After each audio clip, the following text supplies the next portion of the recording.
hip hop, nerd shit, sports show, and a little bit of random fuck. Enjoy.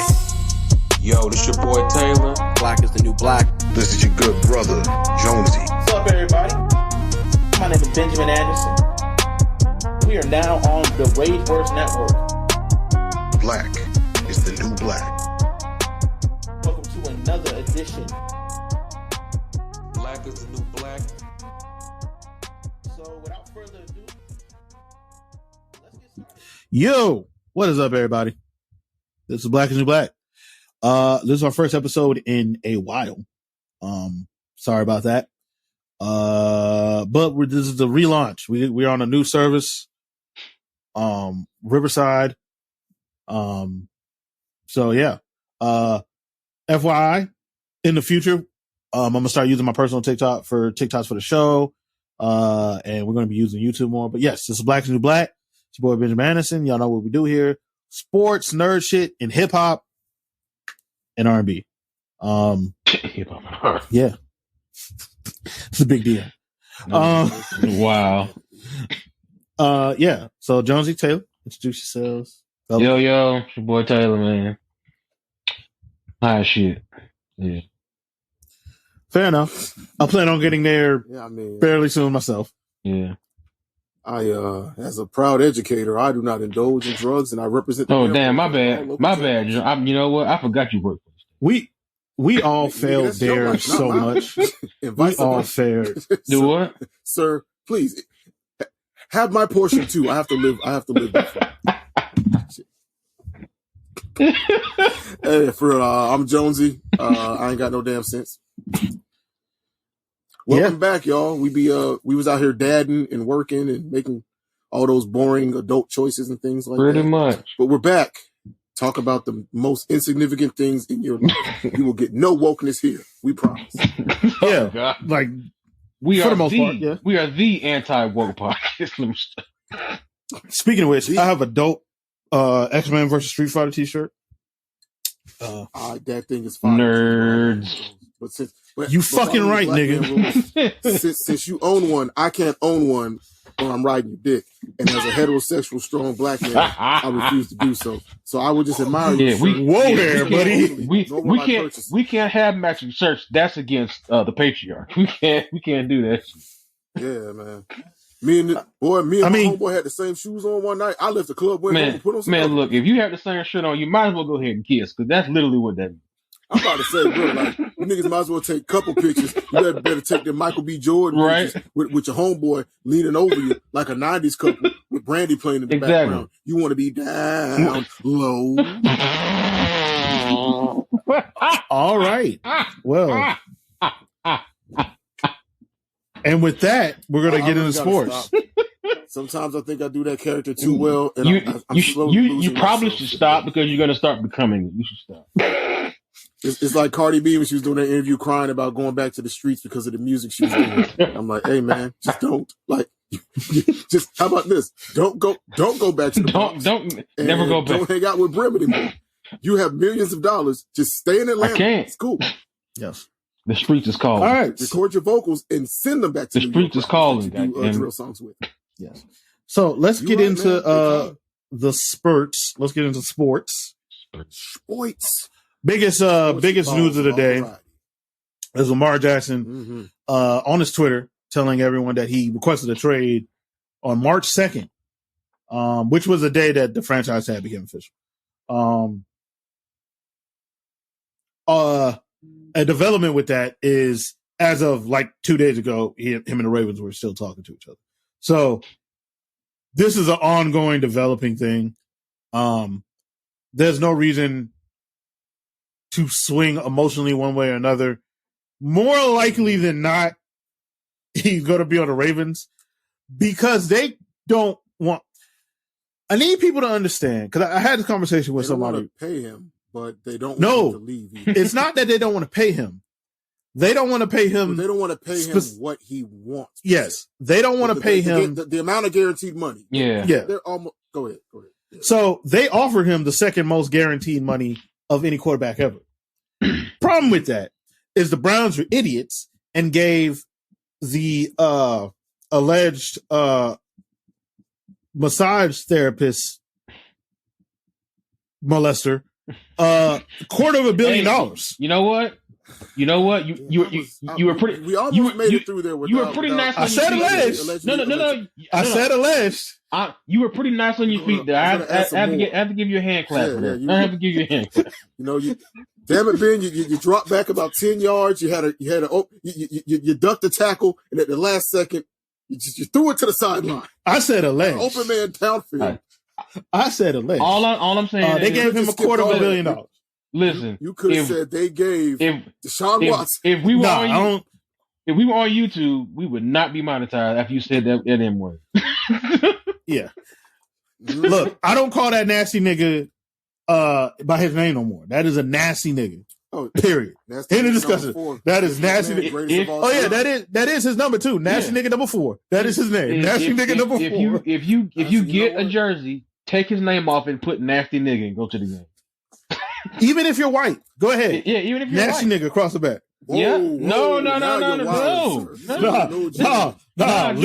Live that truth. Living your truth. Black is the new black does not reflect the thoughts and opinions of Josie Stark. I divest of all attachments to this. You divest. But yeah, so there's no reason for anyone to get like. And he's better than Watson, so Yes, he is. Even though that was some. The better part doesn't really matter. It you being better doesn't matter. It's when you became free. Yeah, is when you get paid. Daniel Jones has never thrown more than 20 touchdowns in four seasons, which is a ridiculous thing. Yep. He just got $40 million because they were like, because we kind of can't afford to lose you. Exactly. That even if right. Yeah. It's the price of the brick. Like, it's supply and demand. The price of the brick went up. Yeah. Daniel Jones sucks. Whoever gets the first big money contract from whatever year that free agents have, I mean, we know this. Y'all even more so than me. Yeah. Put it this way. If the market for everyone else's jobs work the same as it does for like pro sports, if let's say I'm a computer programmer and I live in whatever city and I leave my current employer, let's say some nigga who lives way out in California just got like, yo, we'll give you $250K a year on a base level IT salary. That's now set the terms for what majority of standard IT guys can ask. I can fucking suck. I can literally just Google and bullshit my way through, but I'm going to get that 250K, or I'm going to argue my way to near that 250K. So like you said, Daniel Jones, right. He does not deserve that money. He has not earned that money, should not be anywhere near that level of money in the NFL. But because the Browns were like, we're going to run up the bags, guaranteed. For no reason, by the way. For absolutely no reason. Every other team in the league now has guys that are looking at them like, yo, so what you going to do? The Browns saw Deshaun Watson, and they put the ultimate blinders on and said, we have to be that relevant. Now, no matter what, even if the R word. Right. Attached to this man's name. But at least people will be talking about us for some reason other than losing. I will also say this. The Commanders GM just said that Washington is moving forward with Sam Howell and Jacoby Brissett, and they don't want Lamar Jackson. I don't give a fuck about no goddamn. If I'm trying to win football games, I'm trying to win games. I don't give a fuck about Jacoby Brissett. You do a disservice to the fans paying to watch these games by not trying to go get Lamar Jackson. Oh, I agree. But also, here's my thing. We haven't talked about this on the podcast, but collusion. No. Well, it's not necessarily collusion. I could be wrong. It's not necessarily collusion. What it is one, we also don't want to pay him $235 million, which I don't really besmirch any team for being like, yo, that's a lot of fucking money. I understand this standing on their interest, just like the player standing on his interest. Yeah, second, all these teams know the Ravens are going to match. The Ravens have structured all of their free agency on go ahead and try to sign him.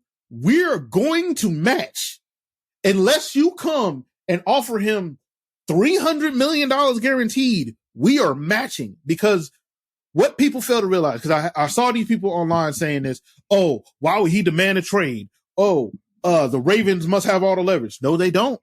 The Ravens have built that team to compete right now. Yeah. You cannot. Question is John Q, casual football guy. Because like I said, I'm not as deep into the stats and the lore of sports as you guys. I mean, like football lore, baby. You just have to watch the show and realize I come in with not even a hot take, just my opinion every now and again, but y'all be coming with like numbers, stats. The 5th year when he played, they averaged this, and I'm like, yeah, that sounds right, cool. Anyway. I mean, we are someone who does not. The house is black. Yeah. Dun, dun, dun. Rise. For niggas like me who we watch games more than we follow the behind the scenes type of stuff or track watch or stat watch, excuse me. If the Baltimore Ravens do match, let's say somebody does say we're gonna give him $300 million guaranteed, and they wouldn't match that. Is it right? I'm hypothetical. Yeah, we're in fantasy land. Let's say they had the money. Let's say they were willing to put that kind of money out front. You say 205. Is it a situation where he can't? You say 205. Where he can't still say, 205. Where he still can't say, yo, I want to go play over there, even if you can match the money. He's on the franchise tag. He's not a free agent currently. Yeah, so he's like a restricted free agent.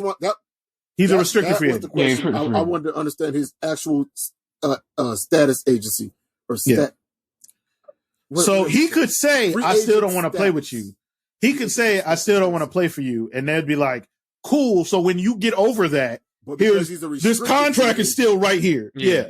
Like so a team can, so basically he got the unexclusive franchise tag, which that means a team can give him an offer.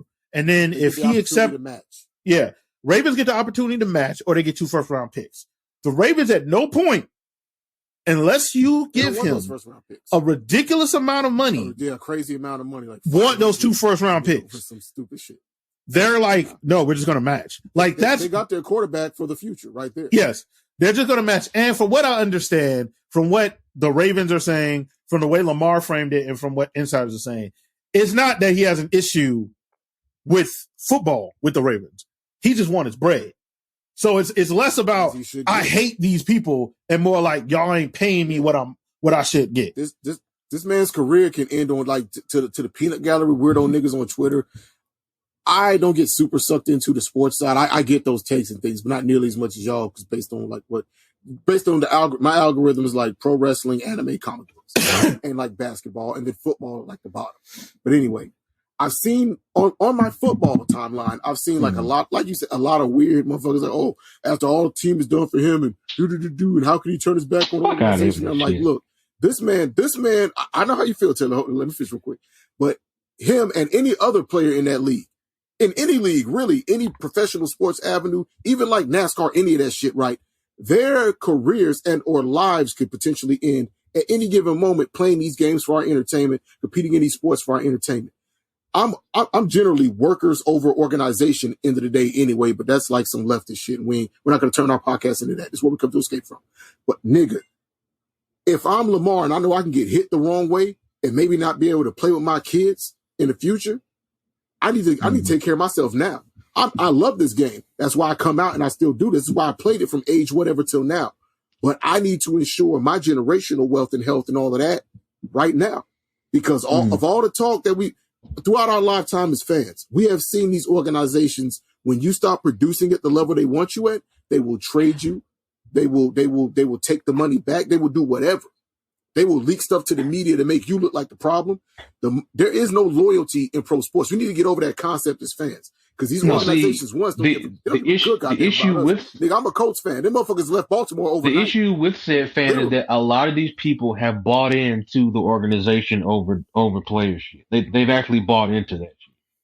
Because anytime I don't give a fuck about the organizations. Because anytime stuff like this happens, it's always, well, he ain't worth it. It's always player negative when it's situations like this, and it's like, what are you getting out of sticking up for these billion? Like, what are you doing? And I saw one dude he should just family still, Taylor. He should just settle for whatever they offer him. Nigga, you lost your goddamn mind. No, he should the fuck not.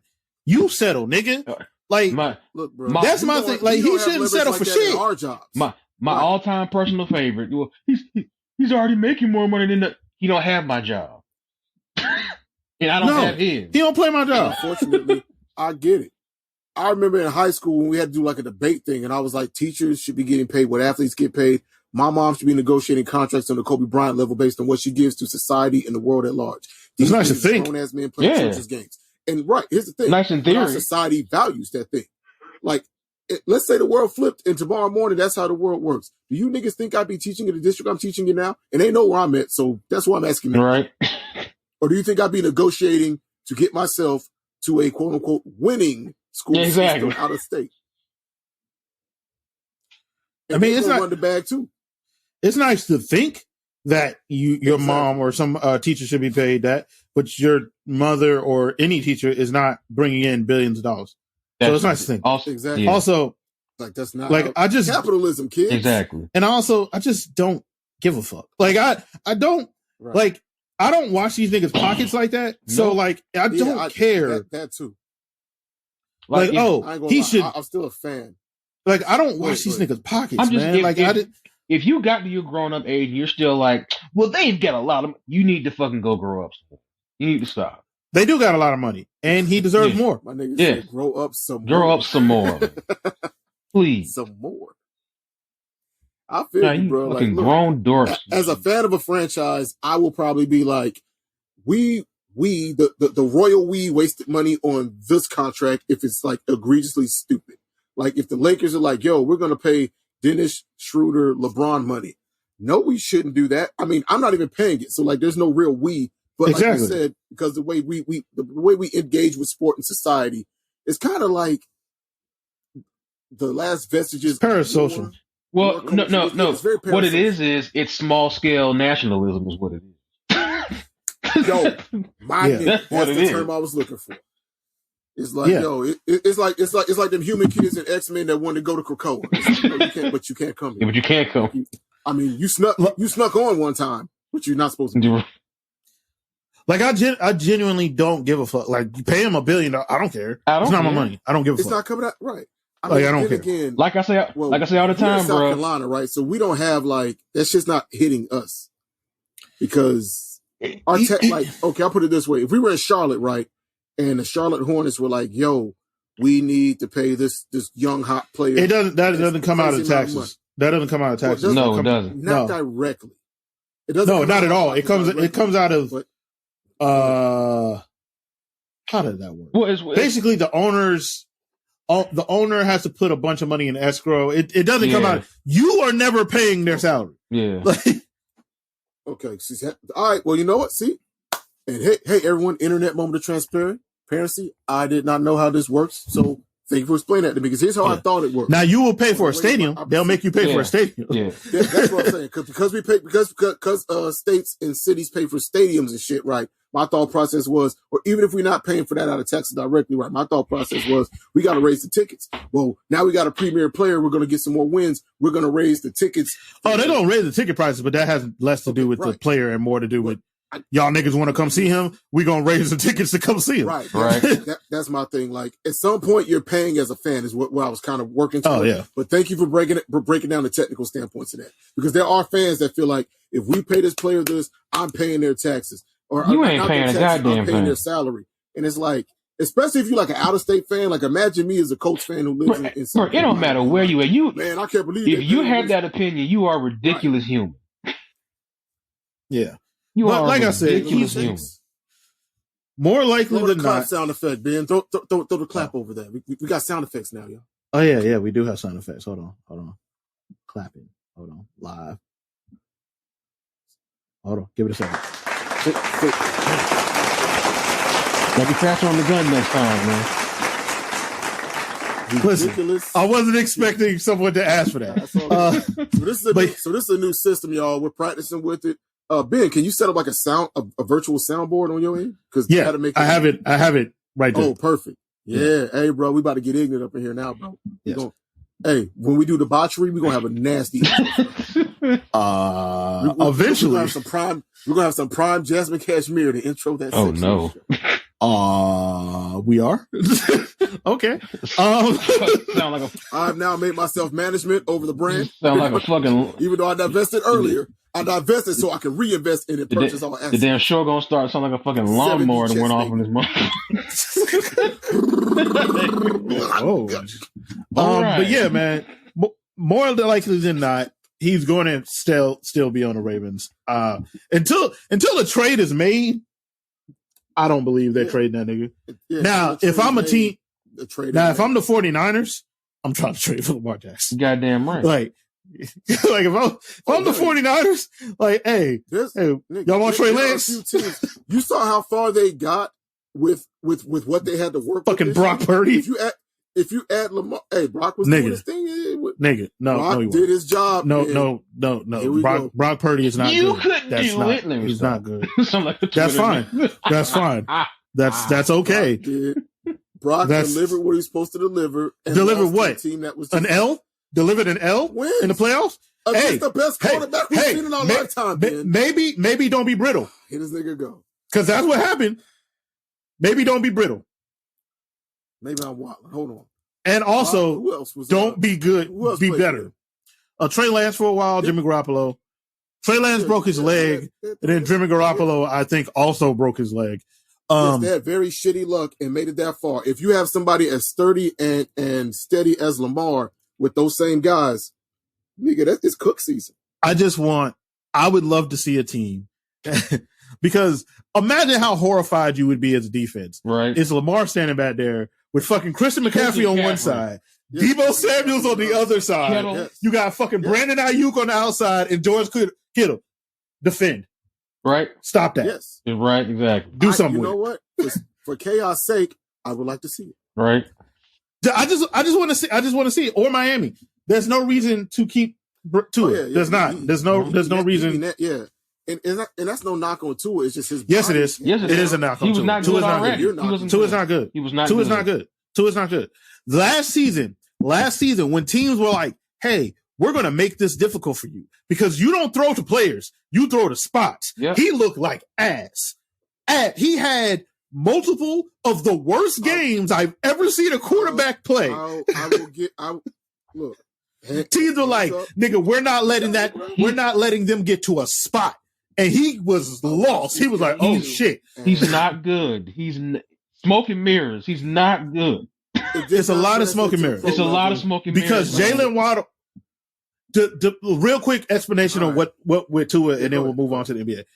Jalen Waddle and Tyreek Hill make it where Tua doesn't have to be actually good because they're very fast. Therefore, it stretches your defense a lot. They'll get to the spot. Yeah, because defenses play zone because we're like, we can't play man because these niggas is fast. Problem. When teams are like, oh, we're just going to play man. You might beat us every now and again, but we're going to have our corners get in these little niggas' faces because they are tiny and punch them in their goddamn chest.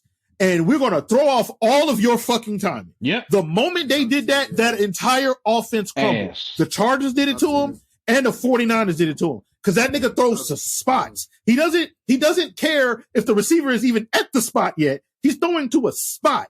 And he couldn't process none of that. So he has not. My thing is, okay, I agree. Because I watched the same games y'all have watched. Fair enough. Y'all know how I am. I'm the eye test. I'm not the stat nigga. I'm the eye test nigga. I've seen exactly what y'all talking about. Yeah. And fair enough. At this level, once he left college, once the league, and like you said, once teams cracked the code, once they figured out that Achilles heel, you're right. His production went down, and he's made some what looks like very boneheaded plays at this level. Ain't no looks like word boneheaded plays at this level. So I got to give you that. I just feel like he's not a bad player overall, but once niggas figured him out, he has to take the next step to. He don't even got to be bad. If I have an opportunity to sign a 25-year-old former MVP, I'm signing him. Fuck that nigga. Nigga. I'm not saying that I work it out with Tua. No. My issue with Tua is I just felt the biggest issue that his body I don't think. Yeah, his body is also. I don't think Tua is wholesale different from the guy he was the previous year. That's my point. My nigga. Against these are the games. Okay. That LA Chargers game. Horrible that nigga was 10 for 28. He played the entire game. Shoot. 10 for 28 for 145 yards with 35% completion percentage. For a full game. The game against the 49ers, 18 for 33. The game against Buffalo, 17 for 30. Yep. This nigga's not good. Oh. The game against Green Bay, 16 for 25, 3 picks. He's not actually good. Not great, boss. Not great, Bob. Not great. All right. So if I had the opportunity, I'd trade for him, but we'll see. Go ahead. Go ahead. I'm done. Okay. But moving on from that. Thought, when we add to the soundboard, we got to find that segment. There's a section of a Bret Hart promo that we need. And it's when he just tells Mean Gene or whoever, shut up. We need to get that shit. That great. That's like the first greatest Bret promo ever. Just shut up. Why'd you help Hollywood Hogan screw over Roddy Piper at the pay-per-view? That's a great question, Gene. Shut up. All right. So, the whiskey's working, everyone. Yeah. Where we at? What's the next one? Okay. Next topic. Basketball. So Jokic talk. I don't even think Jokic has the top odds to be MVP. I think Embiid does now. I think he lost that in the last week. Not after Embiid cut that Shane Douglas and they can all kiss my ass promo. So this Jokic MVP thing, right? I don't think this year would be the year to be like he can't be MVP because his team had the best record in the NBA. It might not anymore, but they had the best record in the NBA. And he was averaging triple-double. The other two, though, the issue becomes Jokic gets a lot of credit, but never wins. Yep. And any other player is tall T-Mac. I hate this. Well, you know what? Maybe that's being disrespectful. It's a bit disrespectful to Jokic, actually. He's a better player than T-Mac ever was. I just felt it was disrespectful. That's why I said I felt it was a little disrespectful to T-Mac, but personally. My thing with Jokic is, when are we going to have the conversation about him not winning nothing? We're not going to. I understand. And there's multiple reasons for that. And we know. And I understand people being like, oh, well, it was ridiculous when we did it to Bron or KD, so we're not going to do it to him, except you do it. Yep. You keep to everyone else except Jokic. You keep doing it. And I'm just asking, when we going to ask Jokic to win something? Anything. Yep. Because when do they ever ask? Because Giannis, we always say this about certain athletes, and it's not about him himself. When is the media and these pundits and these fans gonna have that same energy when it comes to their great white hopes? Because they never do. Of course not. And I don't think it's 100% fair to Jokic. That. No, it's not. Like I said initially, it's just like when J.J. Watt was, the guy that people want to talk about. Okay, with any talented white player, they grab that motherfucker. It's a little bit different with J.J. Watt. J.J. Watt, like, that is one of the greatest football players ever. Like, hell yeah.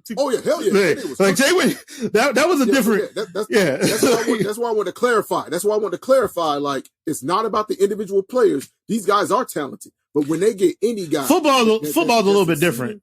Football's a little bit different. He was on some bad teams. But like, I'm just talking about the culture around fan discussion and media discussion. Yeah. As soon as they get someone of their complexion who has a lick of talent, if JJ was a quarterback, he'd be right, but he ain't. He was a quarterback. He'd be right. Yeah, it's different. Right. It's different when he's a D lineman. For example, I'll give you a perfect example. Let's compare two quarterbacks out of the same draft class, Lamar Jackson and Josh Allen, right? Neither one of them has actually won a significant playoff game. Neither one of them. But Lamar is like, he can't win. Neither one of them are talking about like a bust. But the conversation around, if someone talks about Lamar like a bust, I need them to not watch football. He has an MVP. Like, you can't. He's 45-16. Like, I don't even if you were talking about Lamar like that, you don't know anything about football, therefore I don't take your opinion at all. Josh Allen, who I have no issue with Josh Allen, but Josh Allen legitimately wasn't good his first couple of years in the NFL. But he was never talked about like he wasn't good. It was always like, oh, yeah, he's super duper good and all this, when he wasn't. And then, he didn't. I got a better example. Joe Burrow. These motherfuckers were saying Joe Burrow is better than Patrick Mahomes. Yeah, they were. And Joe Burrow is very, very good. Funny thing, they were trying their hardest. They've been saying it for 2 years, actually. He want to run it back. Dog. You want to run it back. I was listening to, like I heard Dan Orlovsky, who I respect his opinion the vast majority of the time. This nigga named all these things Mahomes was better at, and then he was like, yeah, but Joe Burrow is better at playing the position of quarterback. Nigga, what? You can't say he got a better arm. He's more mobile. He has a better touchdown to interception ratio. All these things, but you know what?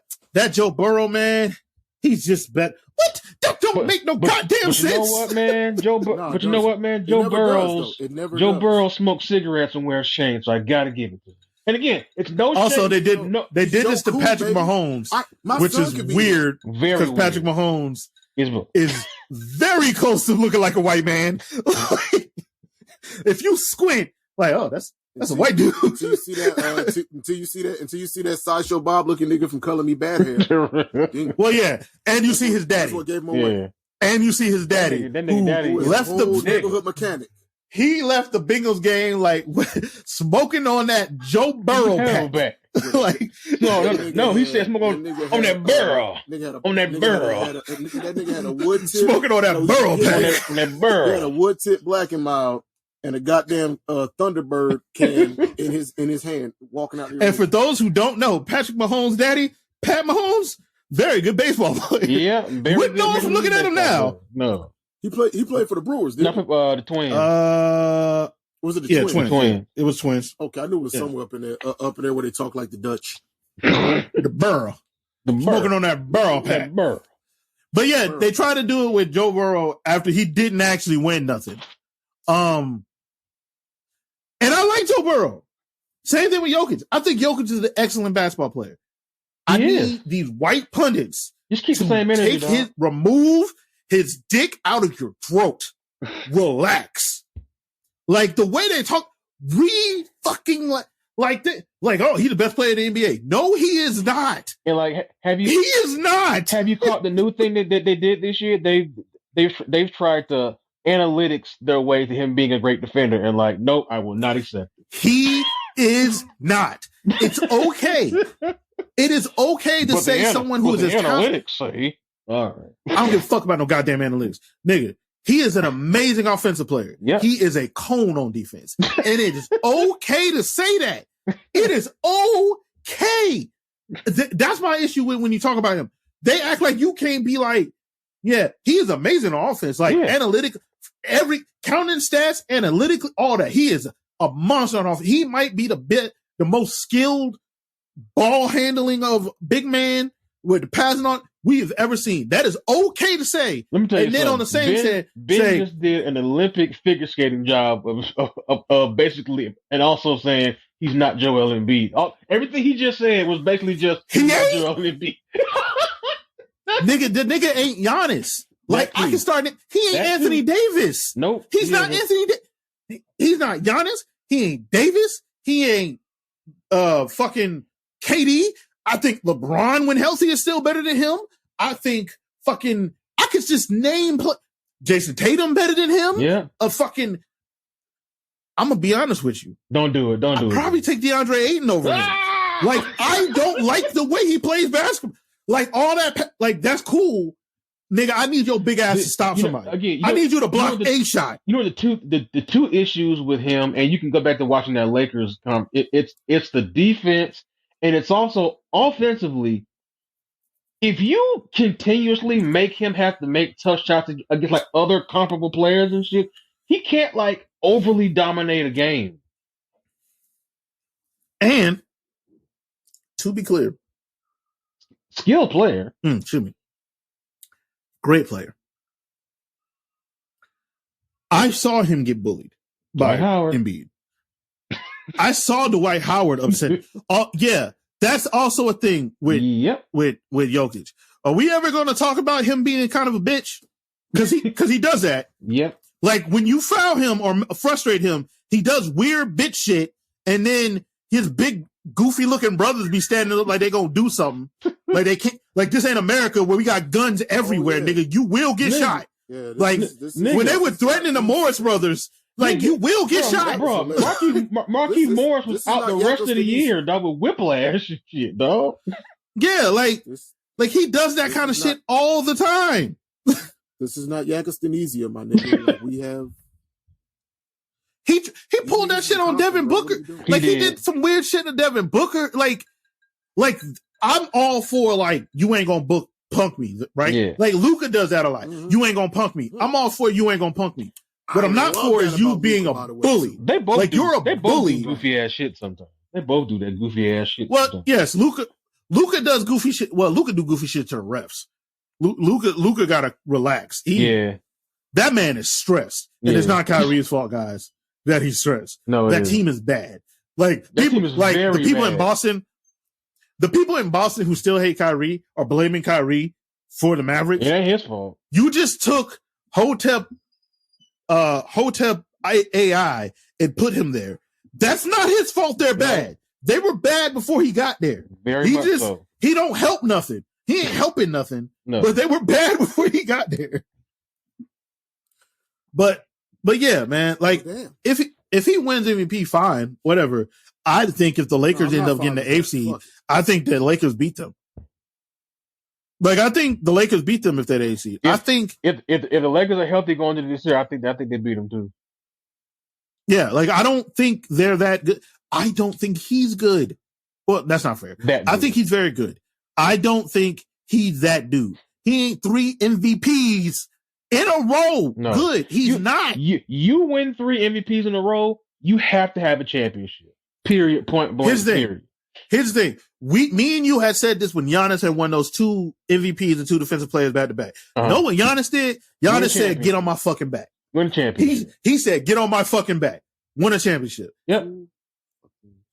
Nigga, I saw Giannis's knee bend the wrong direction. Yeah. It bent the wrong direction. That tall, lanky nigga came out and put his elbow in DeAndre Ayton's chest so many goddamn times in that series. I've had my criticisms of Giannis in the past, and all my criticisms, more or less, he's answered. Now, he doesn't, you know what? I'm not about to go about some I still feel remaining. That nigga has become that nigga. And he's became the nigga that niggas was talking about him if he was when I felt he wasn't. So he did the things multi-award-winning guys have historically had to do to be up there with it being the guy. Larry Bird won. Larry Bird won 3 MVPs. He won 2 championships out of 3 years. I say he deserved it. Also, while we're talking about the NBA, I finally watched Winning Time. It is excellent. If you haven't watched Winning Time, guys, watch that shit. The depiction of Magic Johnson is hilarious because it's probably kind of true. There's a reason that man's not happy with that show. And you know what? I feel some type of way too Magic. Also, the depiction of how much him and Larry Bird despised each other is hilarious. Them niggas hated it. It was a rivalry hatred, but they hated each other. What happened there? That wasn't I think it's funny that they had. I don't know if y'all remember this, but when LeBron came to the league and they had the whole sit down with Larry Bird and Magic and LeBron and Melo, and they're like, "This is going to be the rivalry that defines the next generation of basketball," and it didn't end up being that. But well, that's because one of them weren't as good as the other. I would say what could have been, but anyway, like what people don't really understand and I only know this really at my age because I used to live in Indiana. As y'all know, my dad was military, so I lived a bunch of places. But when I was in Indiana, I was an Indiana University fan. So like I dug into the lore of the team and all of that. So like, and I already was like a big Larry Bird fan as a kid.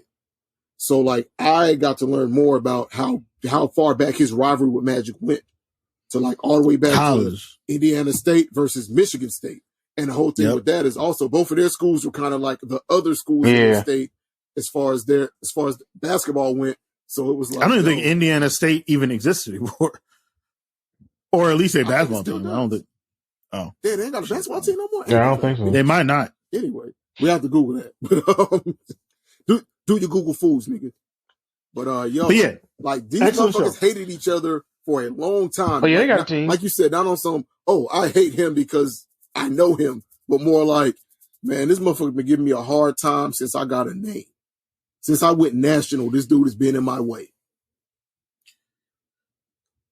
And it was just perfect that they got into the league at the same time. Like it's just you literally have to like book that shit like a wrestling show to get that kind of pro sports rivalry. Yes, and the NBA really, really enjoyed the fact David Stern is in the show, and like the way they angle it as the NBA was like, we're gonna build this on YouTube. Goddamn, we're gonna build this behind YouTube, and the way. For people who are unaware of how much of a dickhead Larry Bird is, the show does a good job of presenting that. People forget how the NBA looked before Magic and Bird got drafted. Like, people forget that shit. Yeah. The NBA was about to go out of business before Magic and Bird. I love watching old Larry interviews where he's just like, Larry's a dick. Yo, whenever they put a white player on me this motherfucker's like, he straight up said, you put a white guy on me, you disrespected me. Disrespected me, you put a white man on me. And the thing is, Larry was like, yo, he would walk miles and miles to go play on, because like some of y'all who may not be black people or who haven't lived in places outside of your area, if you do live in a place like this, there's still, even today, especially in like the South and the Midwest, there are still places that are unofficially segregated. So Larry Bird came from one of those Indiana towns like that, and I knew he's from French Lick, Indiana. And I knew the exact type of area he was describing because I was in Kokomo, Indiana. French Lick, that's where my dad was a military recruiter. French Lick, the hick from French Lick is what they called him. Anyway, he would walk or get a ride miles and miles to go to the black side of town to play basketball there because he got tired of whooping the white boys, but he knew he wasn't that good because he wasn't whooping the players he saw growing up watching them play on college and watching them play in the league. They were all black. They were all black players. So this is a guy that grew up in the era of watching on TV. I don't even want to drop no names to the old white guys and disrespect them. But he was like, that's cool, but you ain't fucking Walt Frazier. No, say I need to go play where the Walt Frazier. They got this. So this Bob Pettit. I don't want to do that, man. Who? Sir, I will never disrespect the great Bob Pettit and all he did for the illustrious St. Louis Falcons. St. Louis Hawks. The St. Louis Falcons. Wow. But yeah, man. Teams was anyway though. Like you said, Ben, Larry would be like, if the opposing team put a white player on me, I punish their ass. Bust their ass. Total He had the dog in him. And he was like, he wanted to go play. He was like, and people in French Lick were like, French Lick is even worse than the area that I grew up in, which was literally 35 minutes away from multiple sundown towns that my mom had to work in the year of our Lord 2002. So who we think? So who we think winning MVP? I think Embiid. I think it's going to be Embiid. Jokic. Okay, they're going to give it to Jokic, but we'll see. They're not going to be able to resist the opportunity to 3-time that guy, and it's not even his fault. I'm not mad at him, by the way. Cool. He can win like 10. He can win 10. If he don't win a ring, what the fuck does that matter? Just make sure he wins something. What does any of that matter? He won't. You know what it matters, Ben? What it should matter is what it matters in everybody else's discourse about their evaluation. But the question I have is this. So if he wins 3 now, how do you not give it to him next year when he has the same season? They'll find a way. They're going to have to. Because this year was supposed to be Luka's MVP. Well, that team sucks, but supposed to be. Let's see what's next. A little boxing talk. We had little boxing talk.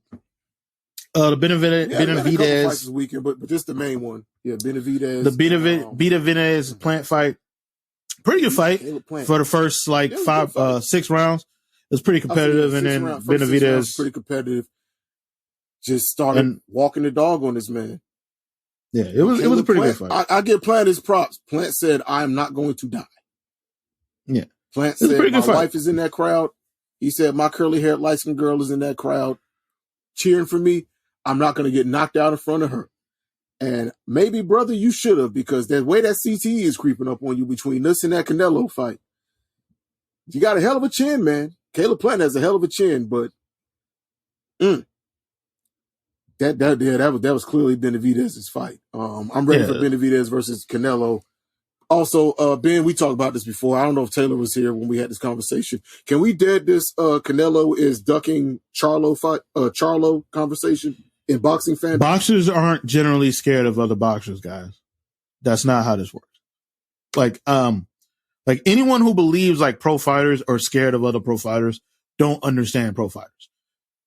Especially in boxing. It's less about fear and more about timing and financial incentive to do so. Getting the highest dollar value, because you can literally die in that ring. These guys aren't like making some of the choices older generations made.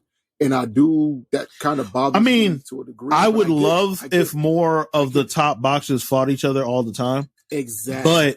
But I also understand why that happens. Hell, we're getting Gervonta Davis versus Ryan Garcia. We're getting Devin Haney versus Lomachenko. Tank gonna take that one, in my opinion. Oh yeah, we're getting Haney versus Lomachenko. Yeah, we're getting Haney versus Lomachenko. We're getting probably NOA versus Stephen Fulton. We're getting good fights. Unfortunately, Tyson Fury is and don't worry, being a weirdo. Quotes on that for when I got the actual quotes from Fury and his camp when we officially get to that. But go ahead. But yeah, boxers aren't scared of other boxers. So this boxer is scared of, that's not what it is. Like, it's money. It's always money. It's always money, guys. Like Floyd should have showed y'all. It's always about money. Because he could have beat Pacquiao at any point in their careers. You know what he got for beating Pacquiao?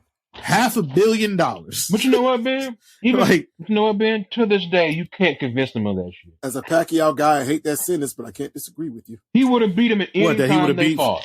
He would have beat him at any point in their career. At any point in their career, he would have beat him. He would have if they had been younger, he would have dog walked him. Yep. He would have dog walked him. Now you're being disrespectful. No, I'm not. No, I am not. He would have dog walked him. Yep, damn sure would have. Okay. And that's not me saying Pacquiao isn't good. I'm saying Floyd Mayweather is one of the best boxers to ever box. And nigga, if you don't put your goddamn microphone on mute, Taylor. My bad, dog. All I hear is crunching. God damn. All I'm saying is that nigga wouldn't have told me not to get nourishment as if my name was EJ. But if you okay with that, Taylor, then that's you, bro. And I respect you. I want him to put his mic on mute. So I want him to put his mic on mute so he can know when he can talk. Instead of me putting him on mute, because that was going to be my next one. My black masculinity works. Now this nigga he can tell you when to talk. Damn, that's wild. I mean, I can do that to you too, Josie. I mean, you could try. This nigga really is Joe Budden over here. Y'all see this? Hold on. Where's it at? This nigga's really Joe Budden, y'all. Yep. Look at this nigga. This nigga Josie Kenny. He's just talking. Nigga, mute it. Oh shit! How can? This nigga said Rory and Mal can eat after I'm done. Oh man, Joe Budden podcast sucks now. Anyway, how dare that corny nigga Michael B. Jordan attack a black woman? Like you would attack Esther Baxter physically. Yeah, anyway, moving on. They gonna sue your ass. Allegedly. Smack Joe Budden in his face. He gonna own your house. Anyway, moving on. Sir, you are not Method Man. You will not bring your woo goons to corner him. I thought that was Raekwon. Your woo goon. I thought it was Raekwon. No, wait, no, he said he was better. I'm pretty sure it was Raekwon. Well, Meth didn't go do the slapping himself because the Wu-Tang has a system. You know, whoever whoever can afford a charge, go beat that nigga up. So hold on. I'm fucking around, but like if you look back at the history, Who ran up on that nigga from the source when it was like, yo, we cartoons to you? It wasn't Ghost, it wasn't Meth, and it wasn't Ray, and it wasn't Jizza. Because who was dropping albums back to back? Them niggas. So basically what you're saying is that if anybody in the Wu-Tang got to get something done, call every member of Killer Army so they can take the charge. I mean, call the Killer Bees. Call the Killer Bees. Where are them niggas? Yo, who? Well, one of them niggas are still making songs. One of them cut their dick off. Talking to DJ Vlad. What? One of them cut their dick off. What? What? You don't remember that? Yeah, you don't remember that shit? That went crazy. No. Yeah, he cut his dick off. No, I don't. I know what you talking about. He went crazy. He didn't want to call to punch somebody. He went crazy. He didn't want to call to assault somebody. That's the one. That's the one you call to commit a crime. The one that cut his dick off. So we were supposed to get Alexander Usyk versus Tyson Fury in a couple weeks or a couple months. A money issue. It's supposed to be on the fight was initially scheduled for April 29th. Yeah, April 29th. I got the ESPN article right here for like the details. Yeah, so that fight is not happening now. That fight is not happening now, mostly because Tyson Fury is being weird and greedy. So per ESPN, it states that the talks came to a standstill with the two parties unable to agree to deal points beyond the agreed 70-30 revenue split which is a ridiculous revenue split. We'll get to 70 to 30. I mean, that's already that's fair. That is a ridiculous revenue split. Added that Usyk shut down his training camp and will regroup with his team to plot his next fight. In an explosive rant posted on Instagram on Thursday, Fury said, "You got your rematch, and I didn't want to fight at that. You were never man enough to tangle with the Gypsy King ever in your life." He added, "You tried all week to get out of it, begging for a rematch. You got your rematch. Then I didn't even want to fight at that. You little 14-stone coward." Meaning he didn't want to fight at the weight they agreed. He didn't want to give him a rematch clause. But he says on his end now, Ben, he says, "I gave you the weight. I gave you the rematch clause." And I think that's why he asked for the 70-30 split. Just to, No, he asked for the 70-30 split before that. He asked for the 70-30 split, like initially. I mean, he's the bigger name of the two guys in the fight, though. Yeah, the 70-30 split is still ridiculous. That is an absolutely ridiculous split. I mean, for a guy who holds multiple belts, that is a ridiculous split that I would never agree to. That was a pure power move ego thing. That is why the ring thing. For those who don't know, that is why the Crawford Spence fight isn't happening. Because Spence has tried to get a 70-30 split, and Crawford was like, "Suck my dick," because he can do that. Rightfully. Yeah, like I'm not. A 70-30 split is ridiculous. Like I'm not doing that. I know we understand that, Taylor. I know you're in the boxing and MMA too, but like you. Yeah, Taylor is muted. He is eating his chips. Taylor, if you want to come back, you can unmute your microphone because I didn't mute him. Did I mute him? No, I didn't. No, my man's doing his thing.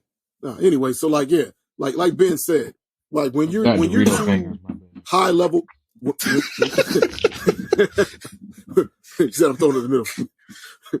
When you're too high, very high level, top of the world, top of your class fighters, another nigga coming to you and being like the split 70 my way, 30 your way, that is like massively disrespectful. That's just nothing but a pure ass like how like unless you want to fight the nigga that badly, that nigga's basically telling you have to kiss my ring to see me when they demand a split like that.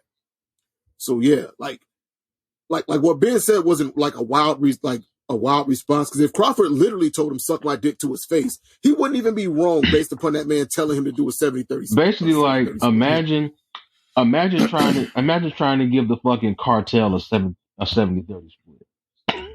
Oh, there you go. That's a real of any damn thing. Like yo. No, yeah, let's make it even better. Let's make it even clearer, Taylor.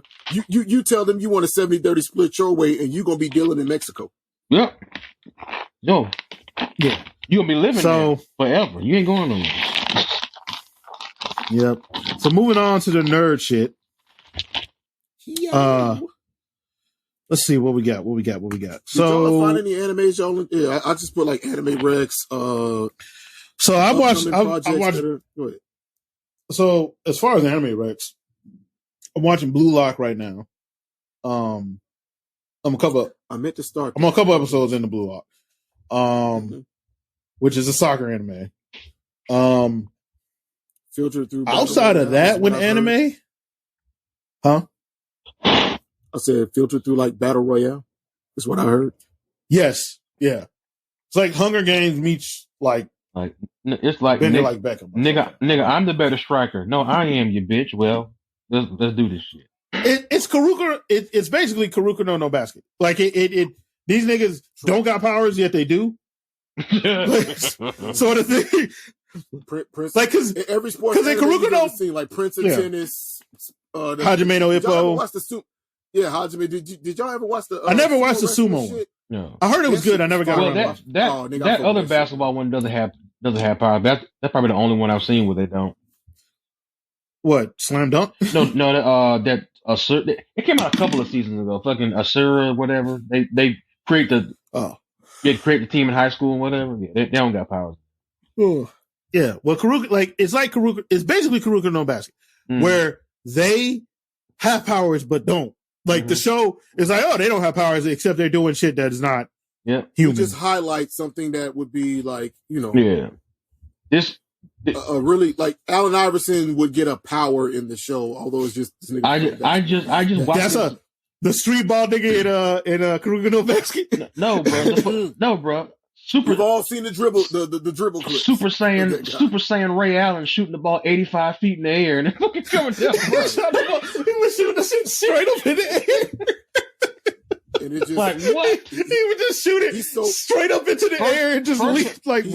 First of all, he's so good with physics. Taylor, because first of all, in a real basketball game, they would call it for delay a game, so he would never score. Because the shit just went up in the air and just stayed there, and then came down. Oh shit! That was such a fun show. It was. The ball went in the air, paused, and then changed angular trajectory. Yeah, because he put spin on it. You didn't even catch it. That was a fun show. Go ahead. But yeah, I've been watching Blue Lock. All right. So I got a lot of recs, so I want y'all to go first. As far as shows, like just TV shows, I started watching Vox Mechanica on Amazon. That's cool. I heard someone told me to watch Vox Machina, and I was like, I might check it. Yeah. I'm glad you mentioned that. Winning Time, which I said I finished. The Last of Us, which we didn't get the entire time The Last of Us was on TV. We didn't talk about, but oh yeah, what a great adaptation! We might have to dedicate a whole section of that unto itself, man. Okay, we can do that a little bit later then. Because we got Creed 3 and Swarm and everything. Yeah. But yeah, so that's basically what I've been watching lately. All right, Taylor, any anime you want to rec or comics? I ain't even finished Last of Us. Okay, well, I did. I think you're gonna love it. The way they've taken the things from the game and just did their own shit. I don't know. I mean, we've talked about it. I might have to play devil's advocate. Oh no, it's too much woke. Right, it's too much woke. Higgledy piggledy, make your kid. Yeah, these two gay men were kissing. It ruins the whole the plot, but it doesn't. I don't want to see hairy chest niggas bumping nipples. Oh! I was very confused of what you were saying. Oh shit! All right, I guess I'll Taylor. Hey, for real, you got some recs for the people? Things you stand on, my brother. What I got some recs. I started watching.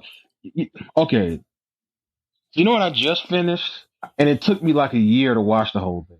I just finished M Night Shyamalan Ding Dong show on Apple Plus.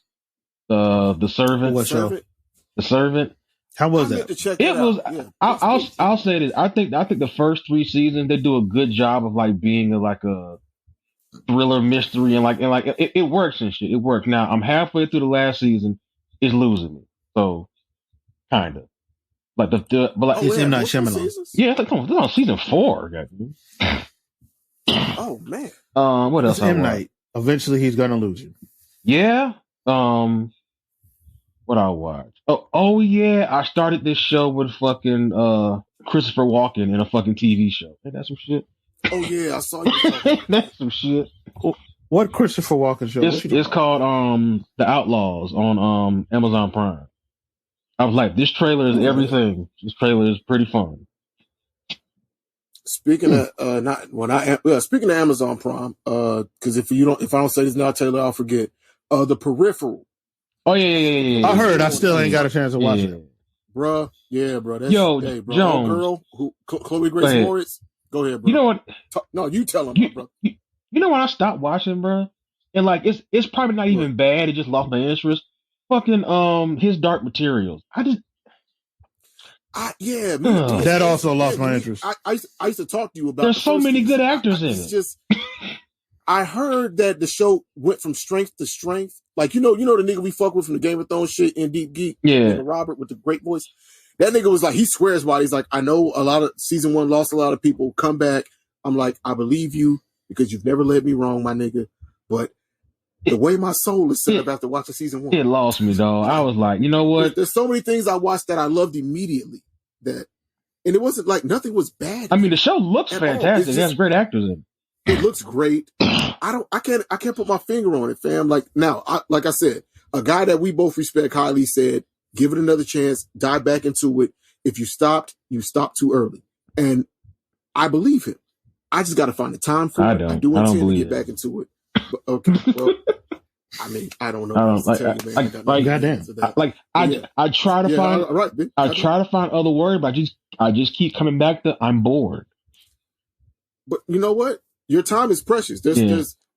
I had to cut out a lot. Like y'all know, my big, and this is like I think we had a private conversation, but like the way the world's set up now, me being a dad, a husband, and like having a full-time job and shit, I have to be very intentional about my free time.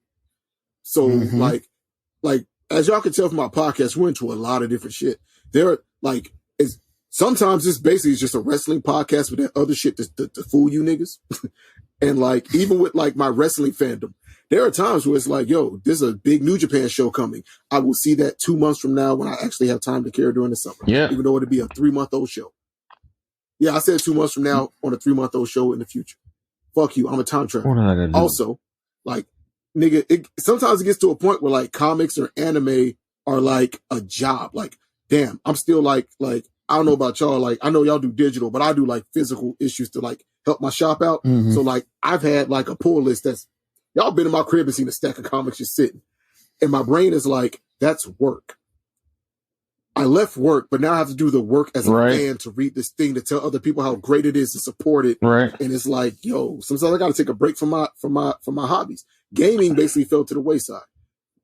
My Xbox has been in the boys' room, and it's probably going to stay in there. Yeah, that's the one thing I knew I had to cut out because like I don't have the time to sit there like I used to.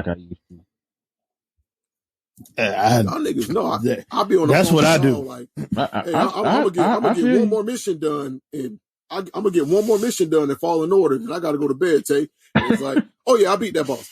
Now I'm doing well. I was about to stop, but then I found a new fucking area of this level. And it's like, hey, that's another. I got the gaming shit is what I do. Speaking of which, I got Resident Evil 4, and I totally forgot that the first part of that game is fucking annoying. And I still haven't gotten to the first part of the game because I totally forgot that first village is like a point of like if you're going to play the game, you got to get through that first village. And I totally forgot how annoying that part was. So I'll probably another one of those random. Another one of those random things. I did not think I would enjoy Ted Lasso the way I enjoyed Ted. I heard it was good. My oldest started watching that show. Oh, really? So, like, I mean, I've seen, George started watching. I've seen like bits and pieces of it. Just as I was actually surprised by how much I actually liked it. Yeah, I've heard it's really good. There's so many streaming services, man. I hear you, bro. Yeah, I hear you. To move the conversation just a bit. I was gonna drop my Rex. Go ahead. Oh yeah, I forgot. Okay, go ahead. Anime. I think I'm the guy in our group that's been watching the most seasonal anime. As far as I'm gonna stick to like newer shows so that we don't, because everyone knows My Hero Academia, Demon Slayer, all the standard shonen shit. Y'all know it exists. So things that you might have missed. There's a new shonen called High Card, which the elevator pitch is imagine Ghost in the Shell but with magic. I'm in. And that's okay. I'm in there. Definitely check it out. Well, I know what I'm going to watch tonight. It's on my to watch list. So like, I'll tell you, like when the show starts off, you're going to feel kind of like, all right, I know these characters and their whole deal, but I'm up to like, they're coming to the season finale over the next couple of weeks. And nigga, when I tell you they hit you with the feels, like the penultimate, if this last episode I watched, hold on now. You said feels right now.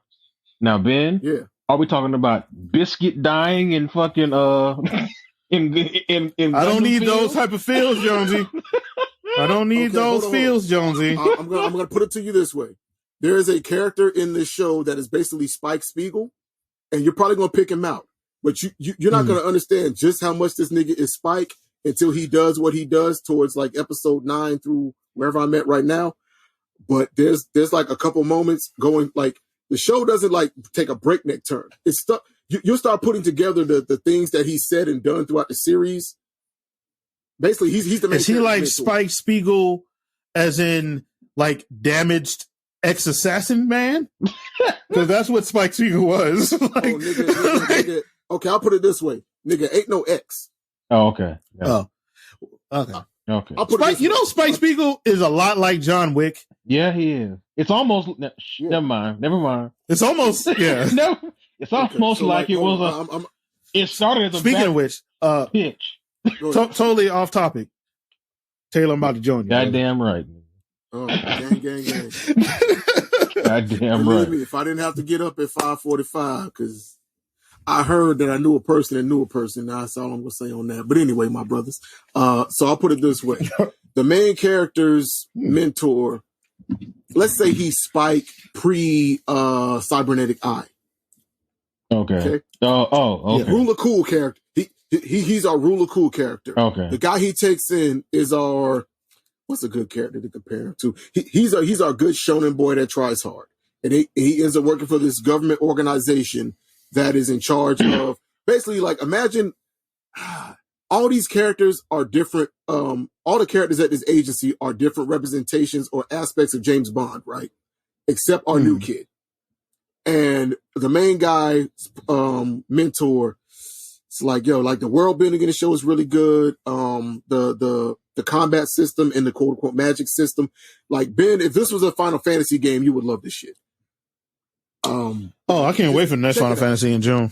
Nigga, I'm playing the fuck out that new Final Fantasy in June. Nigga. High card overachieves.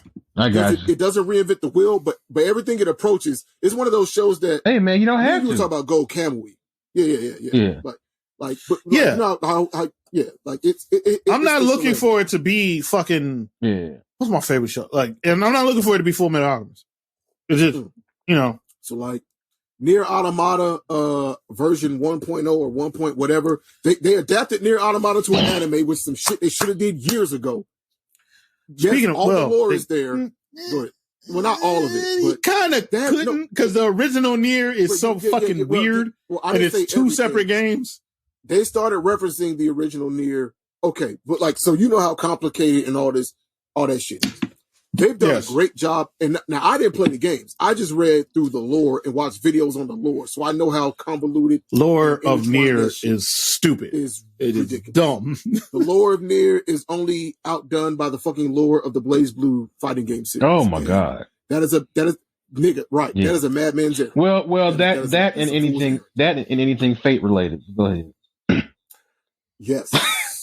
You know what? Fate lore isn't that complicated to me, but maybe I just got sucked in. It depends. Young enough. It depends. It depends on what part of Fate you're talking about. Yeah, what part of Fate you're talking about. I didn't watch the magical girl version of Fate, which is the thing. If you're talking about just Fate Stay Night and Fate Zero and Fate Stay Night and Fate Infinite Blade Works and Infinite Blade Works and the other one, Apocrypha. No, not Apocrypha. Wait, Apocrypha.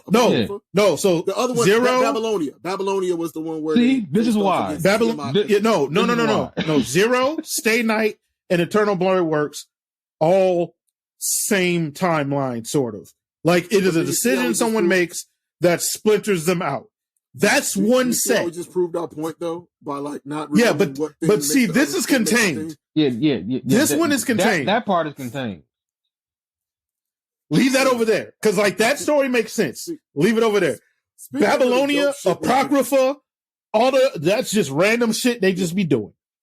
Like, except all that random shit is tied to other shit, but it's in like the most smallest, random smallest, ways. minute ways. Like Rin, crazy for some reason, is in Apocrypha. Yep.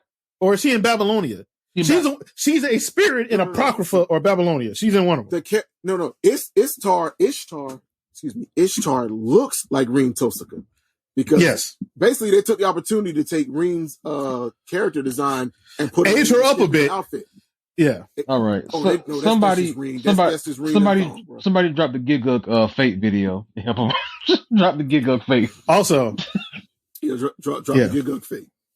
But yeah, you know, I'm not saying I read this. I'm not saying I read this, but there was a hentai comic of Archer and Ishtar. Of course there is. Yeah. Of course there is. I'm not saying I read it. I'm just saying it exists. Of course there is. What's the name of the company that owns all of that IP? Because like their whole universe is intertwined. So even when they have branching universes, there's branching universes with, like, I was watching the Lord Malloy series, which was based off of our boy from Fate Zero, taking upon the name of the previous Lord Malloy from Fate Zero, and then being basically magical. What, Ufotable? In the world. Are you talking about the actual game company? No, Ufotable doesn't know them all. Yeah, I think. But Ben knows what I'm talking about, because, like, you know, they got the Shiki games, they got the Suki. Yeah, like, I'm trying to think of the company. Yeah, I know who you're talking about. Yeah, I'm trying to think of all the their company. like light novels and fighting games are all intertwined with each other, and each of those have spin-offs within spin-offs within spin-offs. And then the light novels have their own spin-offs that are separate from the games, which are separate from the tabletop games, which it's a whole. Oh, Type Moon. Yeah, Type Moon. The Mooniverse. Yes, Type Moon. Type Moon. Anyone that says like U.S. Western comics and Marvel and DC are too intertwined and complex bullshit to get into coming in fresh. Type Moon got a whole thing going on of light novels. Yeah. All right. Before we get bogged down in this, I guess I'll give the rest of my anime race. I'm gonna just leave it at anime and skip and boogie out of town. You need to watch the second season of Record of Ragnarok. The animation actually improved. They put more budget into it, and they got to some of the better fights that you're gonna see on the front end of the series. Like I said, you need to watch Nier. It's really, really dope. Neither I, Ben, nor Taylor can give y'all an elevator pitch of what that one's about. Just trust us. Which one? It's really cool. Robot. I can. Nier. Okay, go ahead. Nier is about androids fighting robots on Earth. What? Hold on. What? Yeah, fighting. What's the show called? Nier Automata. Nier Automata. Yeah, Nier Automata. It's about robots. Am I spelling Nier fighting the same way y'all are spelling Nier? Nier. Okay. Damn. Yeah. It's like nigger it's without about robots. Okay, I got you. Yeah. It's about androids fighting robots on Earth for humans. Oh, so the aliens. So basically, they're like proxy war. It's a proxy. No. So basically, they're like Pokemon in this circumstance. They're like, oh shit, yeah, that's a good metaphor. I guess so. Except, well, you'll see. Murderous Pokemon. You'll see. I'll put an esoteric spoiler out there, gentlemen. Wildcats from Wildstorm Comics, and if you know, you know. Oh, okay, I got you. See? Oh yeah. There's stuff. This is why. Yeah. This is happening. why they're my niggas. So basically, only YouTube. So basically, they took anime and like sprinkled some '90s imaging. I got you. I mean, sort of. No. Taylor, you got. No, I'm saying like I'm posing that off like the backstory of like the how they got that part. Yeah, the Wildcats. Yeah, okay. Yeah. What was going on when they got to Earth? Yeah. Okay. Yes. Y'all got me. So let's get into some shows. My bad. One last thing. It's a show called Revenger. It's a very simple show, but I heard Revenger was good too. It's good. The ending hits you on some Samurai Champloo shit. Like, so it doesn't really end. It's not a show. Well, it does. It doesn't, but it does. The show is very much not on. I'll put it this way. Again, it doesn't reinvent the wheel, but what it takes, it does very well. It executes what it's supposed to execute very well, and you're gonna start to care about these characters. And hey, bro, everybody ain't gonna make it. I mean, of course they're not, because the butcher's writing it. He's going to kill some people in his anime. As long as it doesn't end like an Akame got killed. Yeah, the Butcher. That nigga does where everyone died. Yeah, the Butcher writes that. Yep. Dote, I didn't even realize that was him. That ending makes so much sense. Yeah, now. he wrote Madoka Magica, and yeah. Oh shit! Okay, that's why, nigga. The first and last episodes make so much sense. And Psychopaths. And Black Lagoon. That's why the art looks like that. Hey, guess I gotta watch Revenger. Guess I gotta watch Revenger. Yeah, nigga. Now that Taylor said that, everything makes so much sense in this show now. Especially this one particular character who y'all will recognize y'all will recognize immediately because now that I know that nigga's behind this character makes so much sense. God damn, ain't that a bitch? All right, Teenage Mutant Ninja Turtles, everyone. Heroes on the Hat. Looks cool. Yeah, the new Teenage Mutant Ninja Turtles looks cool. I'm down. My kids will like it. My son will have. Yeah, exactly. I want to go for me, but now I say it every time the franchise comes. It's a franchise that's very near and dear to my heart personally. Like those first two movies are like my childhood personified. But like we're also getting we don't talk about the third. No, we don't. It doesn't exist. But like we're also getting the Last Ronin video game. Yes, we are. But like they've done some fantastic things with that fucking IDW. Like from the whole run to Last Ronin and shit, they have knocked that shit out of the park. And like that's how all of those types of series should be done if they were to get like the comic book treatment. Like this run and Higgins Power Rangers run, perfect, fantastic. Like Higgins wrote the fuck out of that shit.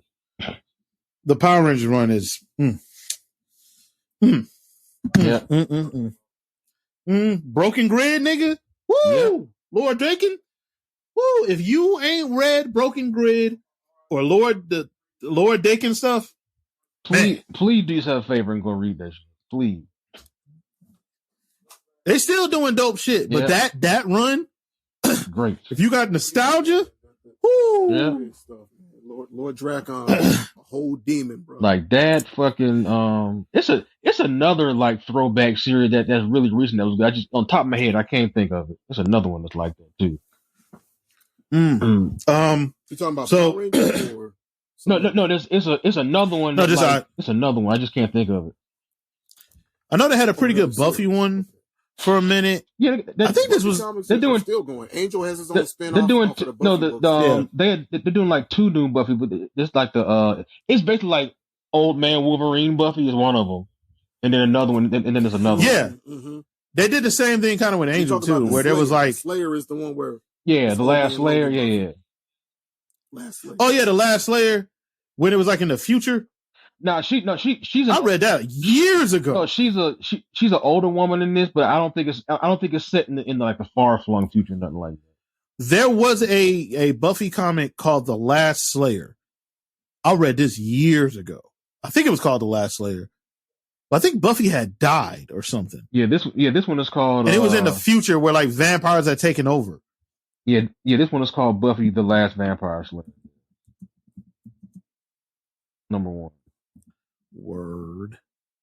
They're doing dope shit, man. Looking at it now. Word. The Buffyverse. Yeah. Yeah. All right. So let's get into some shows kind of individually that we're on.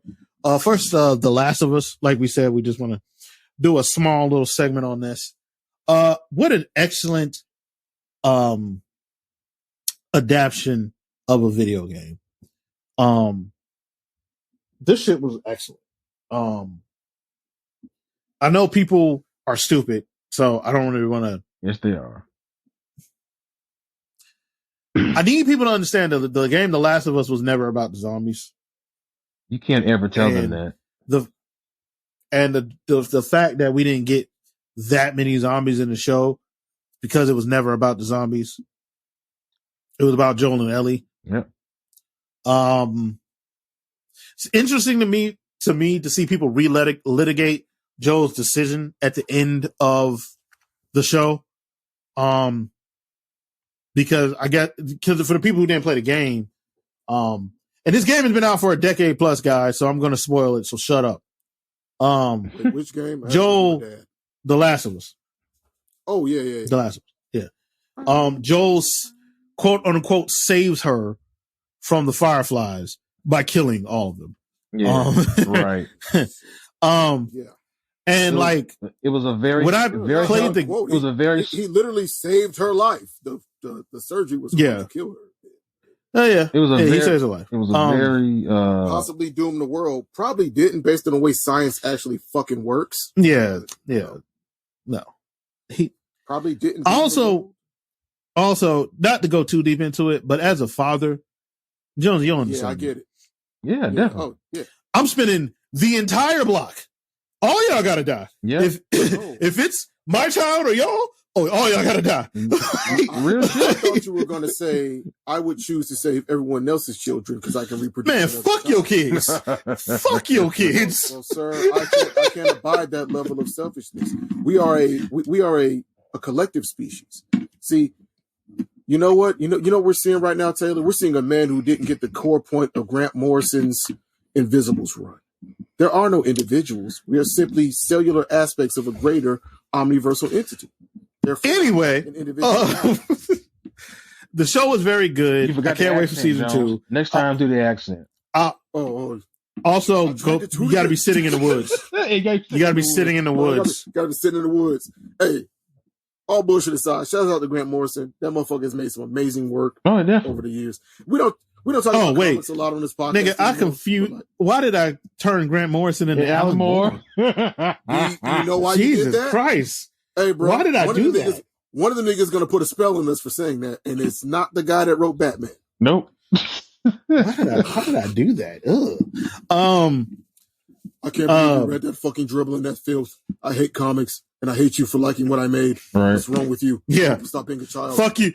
Fuck you for liking the stuff I made. Exactly. I made this. I hate women. I made this to pay my rent, damn it. You're not supposed to like it. Hurrah. I have a weird fixation with sexual violence towards women. Not just towards women, sir.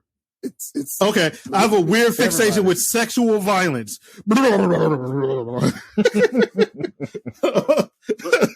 Lest we forget, Ben. Lest we forget. Yes, Kid Miracle Man. Yeah. These are deep cut nerd jokes, guys. Yeah. We're finally free on this platform. But yeah, I really enjoyed The Last of Us. And I can't wait for the season 2. Whoever they get to play Abby, please delete the social media now. Fuck with anybody, because they're going to harass you. We are still warning you now. We are still in the golden age of television. Fuck with everybody else. Oh hell yeah, that shit never stopped. Yeah, it just moved to different platforms. Like people gotta thank you, bro. Like, come on, man. Like, bro. So speaking of golden age of television, we had another really good show that came out. We did. What was it? Do we have? Are we moving to Blackville? Oh yeah, I haven't finished it. Okay. We ain't gonna spoil it for you, but you already know. You already know we're not what's going on at this point. So we're not gonna spoil it. Yeah, it's solid. Hold on. So we don't touch any points that you haven't got to, because I really want you to go into this without having anything spoiled. I know you don't care. I was just gonna say how much I enjoyed it. But which episode did you get up to? Just so we know what. I think I halfway. I got to go back and look where I stopped at on my app. Okay. Well, just talking in nebulous terms. Okay. We'll talk about it in nebulous terms. That's a good way. That's a good approach. Yeah. It was a very good show. Dominic Fishback. What's her name? Fishback. Dominique She Fishback. is excellent because she played that little crazy heifer so well. Bruh. That bitch is insane. That bitch is crazy.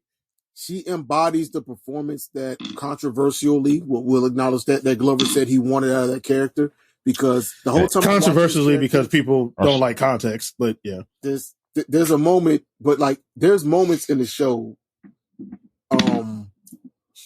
without getting too deep into my, history working in human services and mental health and all that shit. But there's just certain little ticks and tells in her performance that really line up with the types of traumas and backstory that her character has. And I love that they never give us a defined, like they never put on screen, this was her origin moment for being a crazy person. Right. What I like about that is just like we don't get we don't visually see the core moment of what makes Buffalo Bill. So what you're saying is it's not the Joker. Silence of the Lambs. I also want people to understand that this character was supposed to be written like Hannibal Lecter or Buffalo Bill or the dude from Seven. Like she's not supposed to be. Yeah, John Doe. She's not supposed to be empathized with. Nope. You're supposed to look at her and be repulsed because she is insane. The same way you were supposed to be repulsed with horror villains in the 70s. That's how you should feel about her ass. Yeah. She's a slasher movie fucking person at this point. Yeah, she's Ghostface. She is essentially Jason Voorhees. She is that type of character. Michael Myers just as a black woman wearing a physical mask. Exactly. Best way to put it. Yeah, like the randomness and suddenness of her violence is supposed to shock you. Exactly. It's not supposed to be like, I empathize. Like, what do you empathize? If you empathize with her, I have other questions. That's the thing, though. I was about to say this, and I'm glad you said that because I didn't know how to segue into the empathy aspect of the conversation. I think that as a society, we've overall had we've kind of had this run of entertainment where, like, I think Thanos was the apex of where it was like niggas was unironically wearing Thanos was right t-shirts and shit. And it's like, okay, I think we've lost the fucking plot. Lost the plot. But like, right, we've lost the fucking plot, America, Earth. But like, okay, sympathetic villains. I mean, look, y'all niggas know my opinion. I'm waving my "Please Come Quicker" Galactus flag sign at every opportunity. But yo, like with the whole empathy thing, right? This character is empathic because there's certain moments with this character. I know you can relate, Ben, with not putting shit out there, but like her when she talks about parties and big social situations, and just the way she generally interacts around people that aren't Marissa, and just like there's aspects of everyday people that are in this character, but she makes choices that everyday people don't make. So that's why it's easy to be like, this motherfucker's insane. But when you see the things that she deals, she takes extreme. She has extreme responses. It's no different from the sad backstory that some serial killers have. I don't give a fuck. Yeah, I don't. That's the point. That's what I was getting. Yeah. No, I know the point I'm saying. Like that's the point though. Yeah. Like before the audience, boo-hoo, but you're a monster. So fuck you. There's a part where you can. There has to be a line between our empathy and sympathy. Our empathy should go towards the victims of these people's crimes. And I love that they made the serial killer a woman because often, and it also proves the point that people dismiss when women say a lot of the true crime stuff and serial killer based stuff and all of that stuff, because usually these victims are women. We try to find our way into the minds of these men and their lives, and it makes like there's a whole bunch of books about Jack the Ripper. There's very little research going into his victims. Who were these women? Who were these streetwalkers of London? How'd they end up in it? Right. So like this time we're looking at a female killer, and wow, I think we have a big social kind of God, that's such a big idea. I hope I'm expressing this right. We're socially trained to see women as weak, frail, needing to be protected, et cetera, et cetera. But the predator in this case is a woman. The predator in this case, for our community especially, is a black woman. And it's very hard to disconnect from that empathic drive to be like, oh no, well, yeah, like why? your base instinct, I don't care, whatever you believe, your base instinct is going to be like, well, if it's a guy, he did it. If it's her, but maybe there was something that happened, and like it's your base reaction. And that's listen, man. Listen, man. And they do a good job. Now saying that, it ain't my view on empathy for her. It ain't my base reaction. Went out the window when she killed old boy in the first episode, who they made very clear did not kill that girl. They made a point to be like, he did not kill Chloe Bailey's character. He wasn't even with her when she died. Yeah. They made a point to say that and still went over there and killed him. I was like, I'll put it this way. if Mac Miller fans who were harassing Ariana Grande could sit in a room with her, do you think they would have not used violence against her to unalive her? God, I hope not. No, I don't. No, I don't think they would have. No, I don't think they would have. Because they're not like the fan base that the show is based on. I would hope so too. But she received some very. I think the majority of them. I think majority of them. I'm talking about the people that went out of their way to. I'm talking about the. So let me. This goes back to our conversation we were having in the dad chat. Let me be very specific here. The unhinged Mac Miller fans that said, "Kill yourself, you stupid bitch! You did this. This is your." I still don't think they actually. I still don't. Like I literally still don't. Okay. I don't think there's some random more than you. Mac Miller fans like if I was in the room here, I'd stab her to death and hide her body. Like, I don't think that's a thing. Not random. I mean the people that actually said because she got messages of threats of prompts to kill herself, unalive herself, whatever keeps us monetized. And that shit's out the window. To kill herself. The ones that I said molester earlier. Yeah. That's pretty much made the direct threats. Yeah. I'm not talking about fans that are stands. Again, I'm talking about Jones. I'm not saying it can never be a thing. That's not. You can't say that about anything. I'm just saying I would hedge my bets toward no. Yeah, just me personally. I don't want to spend too much crazy amount of time on this. Yeah, let's not get bogged down in what the show is. So, by the way, the show's good for watching for debate purposes because it covers so much stuff. You know, debate with me, like that was crazy. Kill that bitch. I mean, me and Stacey were watching it, and I guess because I've had so much experience in human services, I didn't need the a certain episode that's coming up for you, but you haven't seen yet, where they go into parts of the backstory of her life. And I don't give a fuck about the backstory. I don't give a goddamn. I know you don't. But for someone like me that's worked in human services and deals with trauma day in and day out and works with kids and families, I immediately understood how this person came to be. No. Now I can. The actions are abhorrent. But but I'm saying, but as I always say, I totally understand the why, but I'm overriding that and saying it doesn't matter. Yeah. Because let's get that. If I don't have your same empathy for that serial killer who got done up as a child, why should I have it for her? You've done up. Yeah. I don't want to get too bogged down on this. We'll revisit this once you finish the show. I want to one last thing on the nerd shit before we go into wrestling. Creed 3. Did we talk about Mando? Yeah. Man, don't worry about it. Creed 3. Oh, Mando season 3. It's fun, but it's not over yet. I gotta catch up to Creed 3. I really enjoy Creed 3. It sucks. I hope Jonathan Major ain't out here choking white women. But Creed 3. We're not going into that. We're not going into that. Next. All I said was I hope he ain't. No, I'm talking to Joe. But Creed 3. Not going into that. Next. Go ahead. Oh no, we're not talking about Keep going. But yeah, the movie was dope. I did find it weird they never mentioned Rocky at all. I know why. Yeah.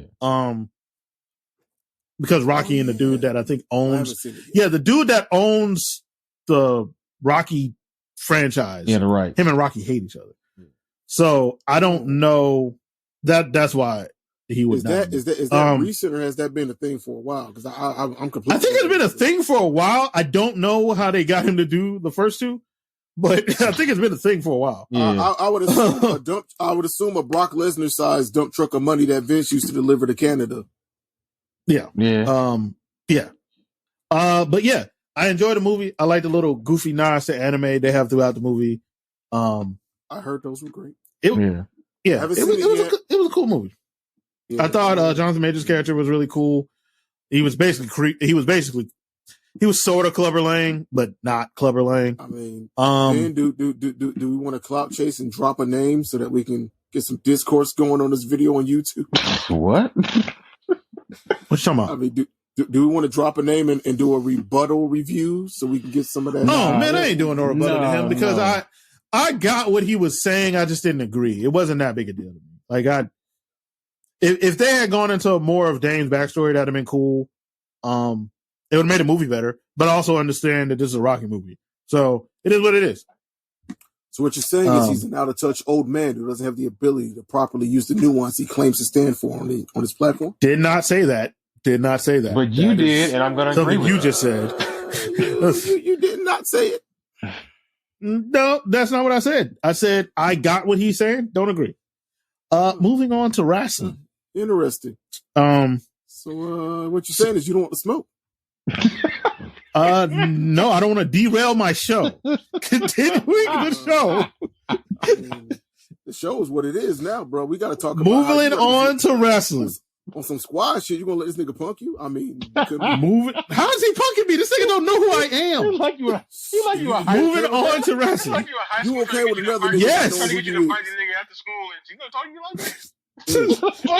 Hey, man, that nigga said at lunch. A person that was not talking to me at all. This nigga said he'll take your glasses and he don't even need them. Man, listen. Like I ain't want to tell you this, but he said your mom was a hoe. So you might need to handle it. I mean, that's unfortunate. Wild shit, my boy. Back on track. Wrestling. Apparently, Kairi Sane and Trinity. What's he now? Trinity Star are both free agents. God damn. Okay. Oh no. Oh damn. Hey, gentlemen. Audible. Because I know how much y'all hate discussing that place over there. Let's just get it out the way. Then we can be positive. And we're gonna bypass. I had all intentions of not talking about WrestleMania at all. We don't owe Vince, had all intentions of not talking about company anything. I'm just saying I wrote the notes up a certain way, and I realized who I was working with. Okay, WrestleMania is happening next week. Yay! Cody Rhodes is Yay! Gonna get Yay! the Explosions! Whoa! Explosions! Whoa! Cody Rhodes. Whoa! Okay. My country. Tomato. Boo. Tomato. Trump told me. Tomato. Boo. Anyway, look. If you enjoy WrestleMania, I hope you watch WrestleMania and enjoy it. Like, honestly, I really do. I hope whoever enjoys WrestleMania, I hope you watch and enjoy it. I'm out. I don't give a fuck about it. This is a democracy. I hope socialism in action. I hope the lights turn off and they have to cancel it. That being said, my WrestleMania is final. That's how big of a hater I am. Final Battle. So that's how big of a hater I am. I respect your honesty, though. At least you're honest. I don't want anything to fail. I just don't care. I want WWE to fail. Well, I'm sorry. As someone who cares and who is a fan of wrestling because of, I can't even say because of WWF per se, but you know, I'm a Southern boy. I'm an NWA. Jones, I'm going to hate everything you're about to say. Just go ahead. I was watching nigga, you're not because you also grew up in our area. And I'm also saying fuck that shit. Cable, why are you over here with me? He did. Okay. What did they do to you? What did they do to you? Let him finish. Because what did they do to you? You really cut me off. You're gonna look real different in about 5 seconds. Go ahead, finish. Go ahead, man. So what you're telling me is you hate NWA. You hate championship wrestling from Florida. You hate WWE. I hate NWA. Yes, I do hate NWA. No. I'm talking about our NWA, which still encompassed the territories that were still going to You're being ESPN ridiculous. And other local You're venues. being a ridiculous fan. You know exactly what I mean. It's the WWE owned by Vince McMahon in circa years 2012 to now. You see, I got specific on you. You see, I got specific on your ass, right? You're still specifically not talking about what I was going to say. I'm talking about when we were kids and wrestling came on ESPN before they had 2 channels and they didn't have enough content. What the fuck I'm talking does about that have to do with this goofy ass WrestleMania? Nigga, why are we still talking about WrestleMania? Yo, make your point. Make the point. Get to it. Make the point. Audience, I'm high. Taylor give me a chance to make the damn point. I'm high, damn it. Shut up. All right, nigga. Clearly, nigga. Because I didn't even go into the WWE. I was just saying, as my fandom did not belong to them. I was saying my fandom originated, like I said, Jones, I was fucking 4 years old. These are platitudes. What platitudes? I was talking about Ric Flair in the goddamn 80s. So anyway. The point is, Kairi Sane and Trinity Star are free agents. Thank you. Don't nobody give a shit. about Fuck WrestleMania. the fans. Literally, Fuck the fans. millions of people. Fuck the They watch fans. more people Fuck watch the this fans. shit than people watch the shit we like, nigga. I don't care. Damn. We don't care about that shit. That's we care about their the fault. Shit we like. That's their fault. We talk about shit Hey we guys, like. I don't want to I'm talk not gonna about lead it. this. No, Bully no, Ray, if you it's want me just- on I didn't- open. I didn't even No, say it's anything just- about being no, elitist. it's just I this. don't like We that don't, shit. we don't like this shit. It's 2 versus 1. You lose. We're not talking about that shit. Like, God damn it. All right.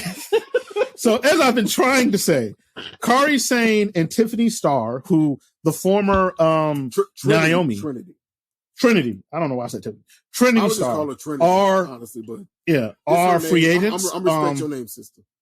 Mm-hmm. Yeah, I am interested to see where they both go. Kairi like instantaneously said, "I want to wrestle Jamie Hayter," so I wouldn't be shocked if she shows up in AEW to do some She stuff. mentioned a lot of names, not just Hayter. Hayter wasn't even the first one out of her mouth, to be honest, from the direct quote. But I definitely want to see that.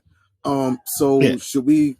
I don't want to be negative, but people are going to take this negative. But I'm going to say it anyway because we're about keeping it real here. I think if Trinity goes anywhere, it would be her best bet. Okay, there we go. They couldn't. That would be such an aggressive ass pay cut. No. I agree. Who would it hurt over there? What would it hurt their product to drop a couple of names off that aren't Trinity level? It would sound even more. It would sound more like a warehouse after they pay her. I put it this way, and this is. It wouldn't shock me if she ends up in AEW. This is not saying they were on equal levels when I could definitely see her being the woman to join the Outcasts to to set up the whole, blood and guts match for the women for the first time ever. But and I can't wait to hear the internet when that shit finally happens. They're bleeding. No, only once a month this should be allowed for them. No, they're bleeding. Anyway, I could see Trinity going to AEW. I could see Trinity also getting a not the same but a similar deal to Sasha with New Japan, but working more shows for less money, which understandable because based upon what they have accomplished outside of, you know what I'm saying? If she all that good shit. If she really cared about wrestling, she'd go to the NWA to make it fair. No. I think Impact would be great for honestly, I think Impact's the best fit for her because despite her amazing athleticism as a technical wrestler, I agree. It's like her ability to perform in ring bell to bell. By the way, she's never been a slouch. Like I'm not dissing her. Yeah, of course There's been no growth. Like you can't. Naomi has such a big fan base that you can't critique. I will say that I'll give her this one caveat, John. Because I'm with you. I'll give her one caveat, but we got to see her have a match outside of WWE. One match. Yeah, I completely respect that. You know what, nigga? I would love to see her get in the ring. That's the thing. I would love to see her get what if you give me you give me. I'd love to see her wrestle Athena. Right, you give me one proving match. Yeah, I'm not even mad at your Athena choice. You know what my answer was going to be, Ben? Julia. If you can't cook in the ring with Julia, I'd probably go Athena first. Julia wouldn't be the best person. Yeah. So she's kind of Julia is a really good wrestler. How about she's kind of wild. I think Athena. Julia does a lot of so Julia Mercedes is on my wish list as well. Julia is a very, very, very good wrestler. Julia also does a lot of smooth spam. Yeah. like she don't be actually like Athena does bell to bell stuff bills on each other. Yeah. Because Stardom don't really care about that all the time. Julia's just V-trigger into Emerald Flosion into Buckle Bomb into she's a fucking She and I like Julia. She is the RT button. I know. You put me on her. She's the RT button wrestlер. Hit that RT button on the N64. She is all your special. You have unlimited specials. You have unlimited specials. All of her hard grapples are everybody else's finishing move. Yeah, exactly. That's all it is. Her basic dive attack is a blockbuster, right? Which she holds onto and rolls into a Falcon arrow. I think there is no just snap suplex. It is a snap buckle bomb. We don't do that's what we do. You know, I think that shit came from when you look at when she went on excursion from Stardom and was hitting the UK and the other in Mexico. if you look who was at the top of the card around that time, like the Will Ospreay guys, the Travis Bankses, like when Progress was still Progress that you put me on to, Ben.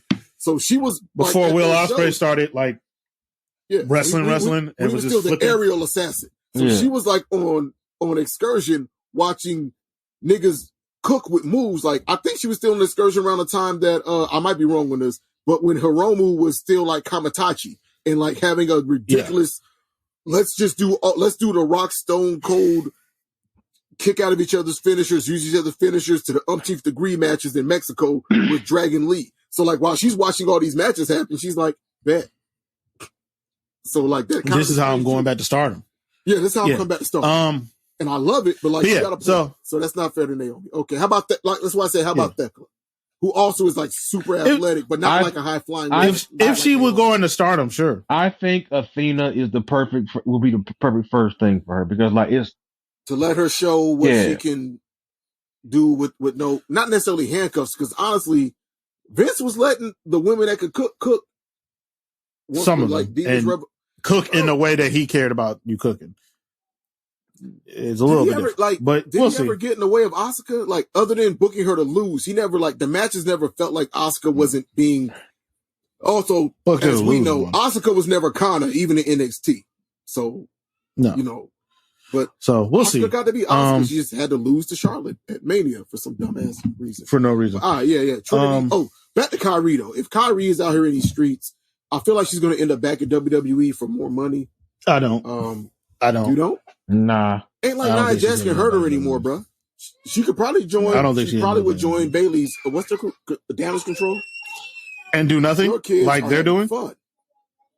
Yeah, they're outside of my door. Damage Control. Anyway, I don't think she goes back to WWE. I mean, I would. Yeah. Speaking of AEW, but yeah. Speaking of ex-WWE people, Mercedes said she was open to Forbidden Door, which, not even open. Like I don't think Unk needs to run the bag. Unk needs to run the check. She said she heard Forbidden Door was going down. As the representative of New Japan, she want to be on that card. So 2-part question. One, do you think she'll do it? Well, that's kind of dumb. I think all of us thinks that's happening. Who do you want to see her face in that match? By the way, Forbidden Door is happening in Canada, Toronto. Is it Toronto? Toronto in June. Yeah. So like right after Jamie Hayter. Hayter. I mean, I do want her versus Hayter. Actually, I don't want her versus Hayter as my first choice. Y'all might think I'm crazy for this, but y'all go ahead because y'all gonna look at me like nigga. Y'all go ahead. Who do y'all want to see? So Hayter for you, Ben. Who are you gonna say, Sheeta? No. Oh. I mean, that's my number 2. Well, Sheeta, yeah, Sheeta too, yeah.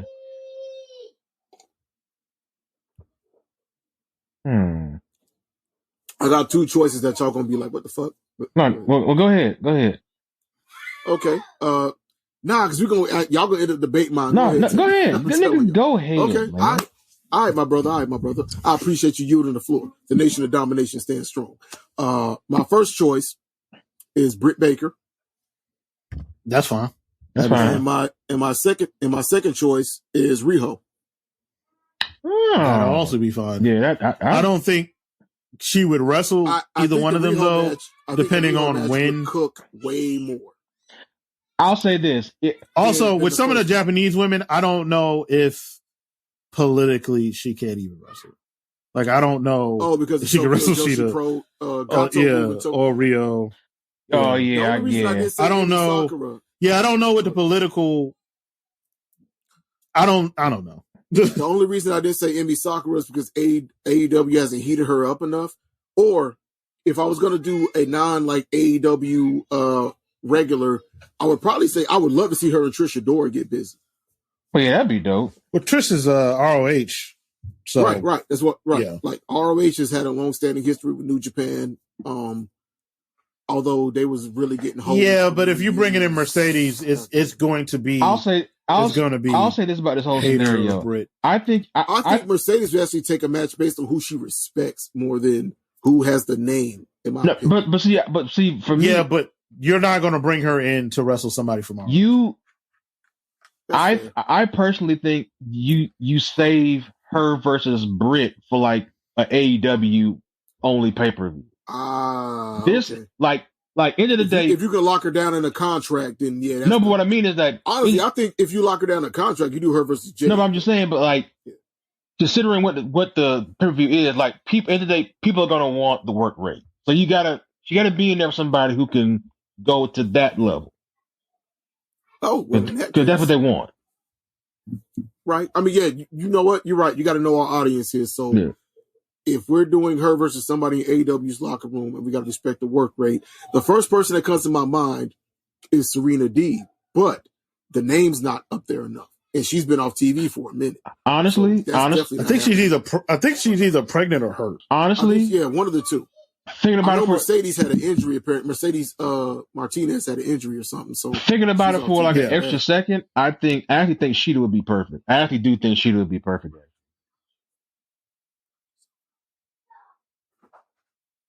Yeah. So we'll see. We'll see. Jones, you we also. Oh, no, my bad. Say it again because I was talking to you. No, I was saying that after thinking about it again, I actually think Sheeta would be perfect. I mean, Sheeta seemed a little too obvious to me, but the thing with Sheeta is that they put Sheeta in there when people want a match that's going to cook, but Sheeta's going to lose. Yeah, I agree with Tony for making logical. But yeah, we'll see. But like, I would definitely love her versus Sheeta. And hey, Sheeta. I could see Sheeta dropping the Regina the Wave title to her because I mean they've talked about the Regina. We haven't seen Sheeta since. The match she was hurt and she's been doing stuff in Japan. Yeah, I mean, Sheeta always she was hurt and she was doing something. Right, so like there's the twofold thing with her. I would love to see Statlander versus Mercedes, but we got to get Mercedes back. I mean, we got to get Stat back first. I do feel like by Tony Storm. Taya doesn't beat. Speaking of other things, do y'all feel like Taya's going to? Ooh, Mercedes and Tony Storm would be nasty. Do you think that Taya's going to beat Jade? No. I don't either, but I would be okay with it. They're just giving her like a credible. Yeah, credible. We're not gonna get to all this wrestling stuff. Yeah. Because there's there's a hip hop thing I want to talk about before we go. Oh, God. All right. So what's next on?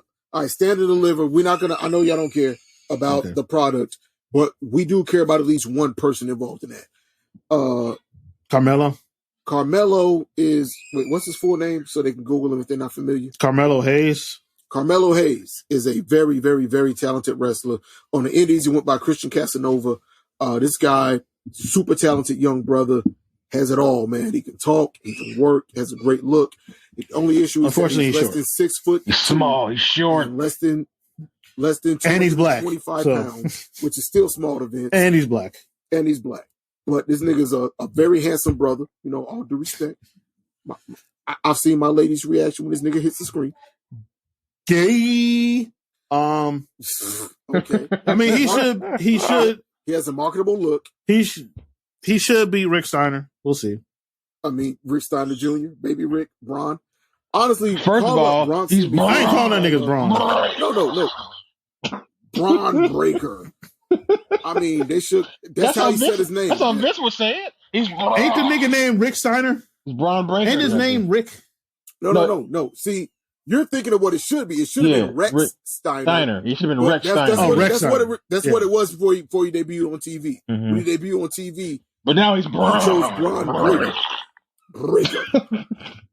Yeah, he's Rex Steiner.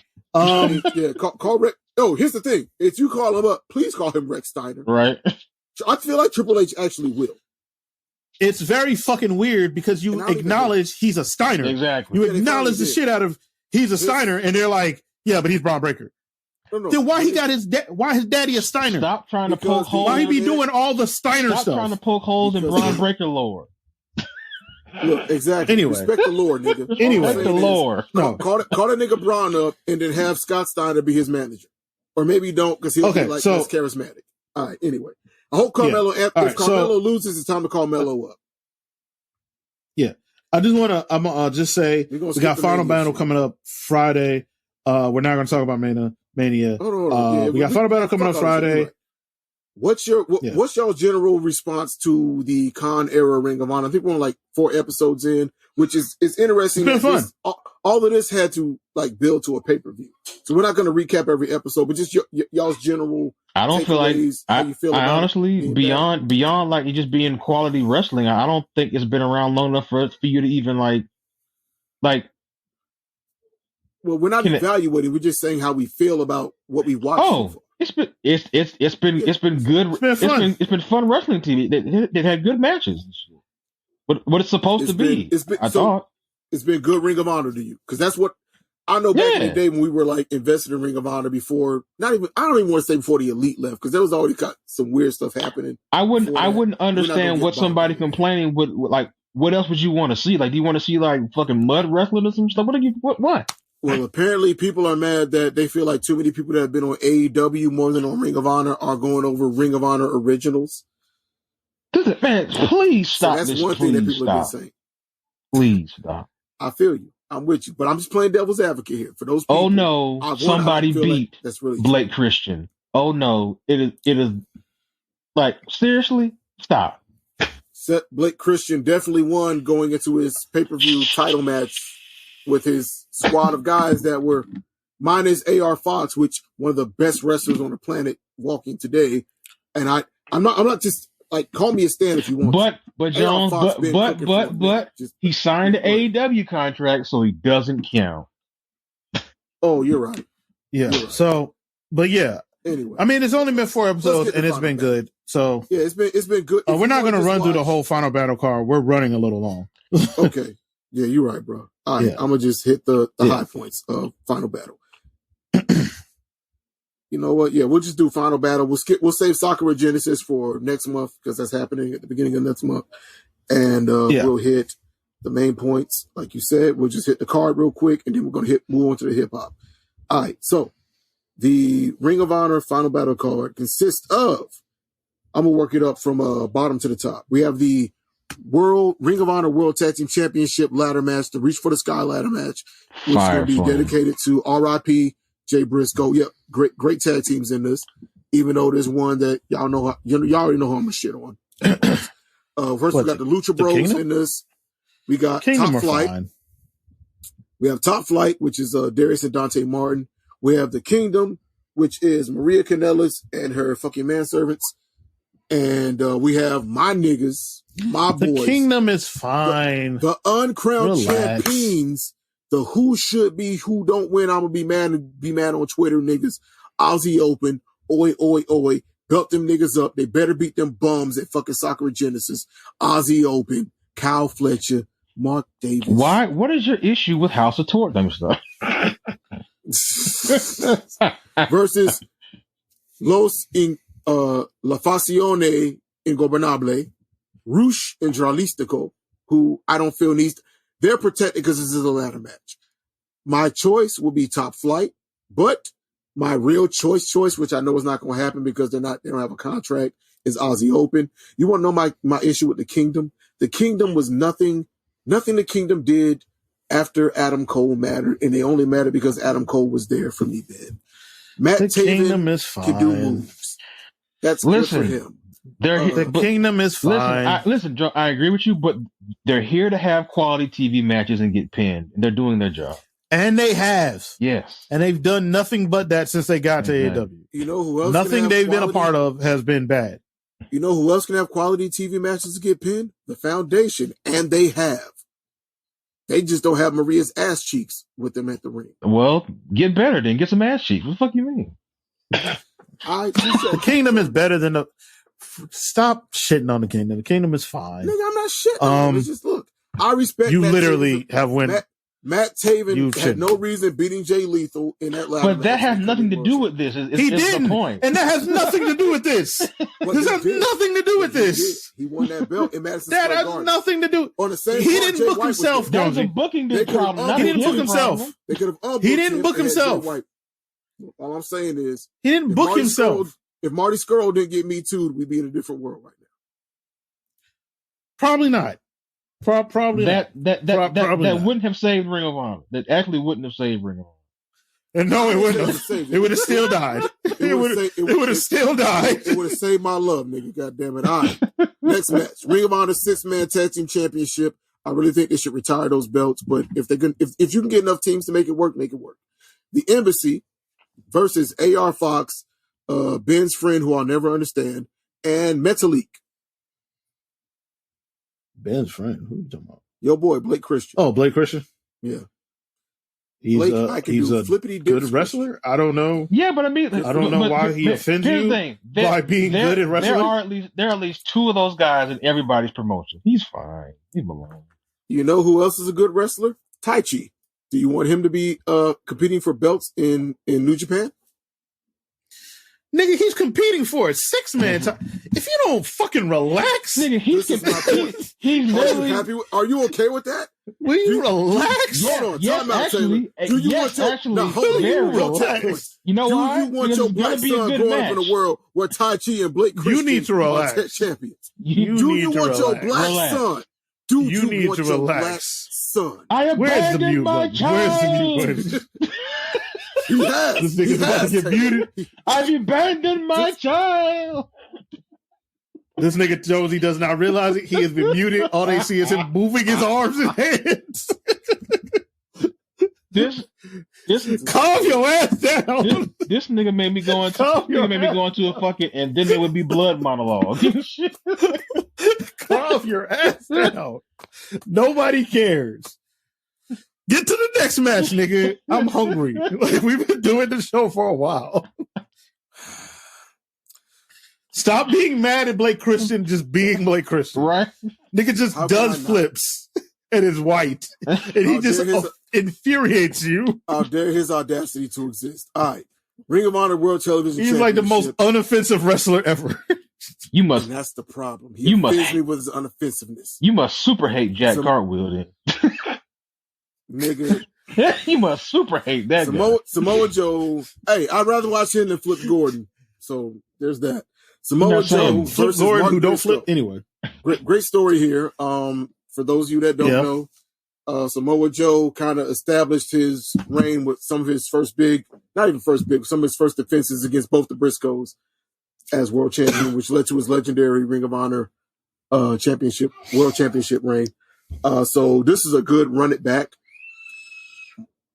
Alrighty then. That is Marley, I assume. Mark Briscoe. She do. No, she just screamed bloody murder. You didn't hear it? Oh. Nigga, I'd be tuning them out. I'm gonna be honest. Yeah, I feel you. When it's your kids, you know, like, eh. But yeah, Mark Briscoe versus. I can tell when it's an issue and when it's not. Yeah. Right. Mark Briscoe versus Samoa Joe. That shit gonna cook. Chicken, Sussex County Chicken gonna do his thing. I feel like at this point, despite loving what Joe's been doing in Ring of Honor and just in general on when he gets TV time on AEW, Mark's getting this one for obvious reasons. And I don't mean it's just because of that, but I do think that it's time for, if you want to establish Ring of Honor and have, for the fans that feel like TK is taking his guys over Ring of Honor originals or real Ring of Honor talent, this is going to be the match that's going to like kind of silence that. Ring of Honor Women's World Championship match, Athena versus Big Sis That Don't Work For Me, brother Yuka Sakazaki.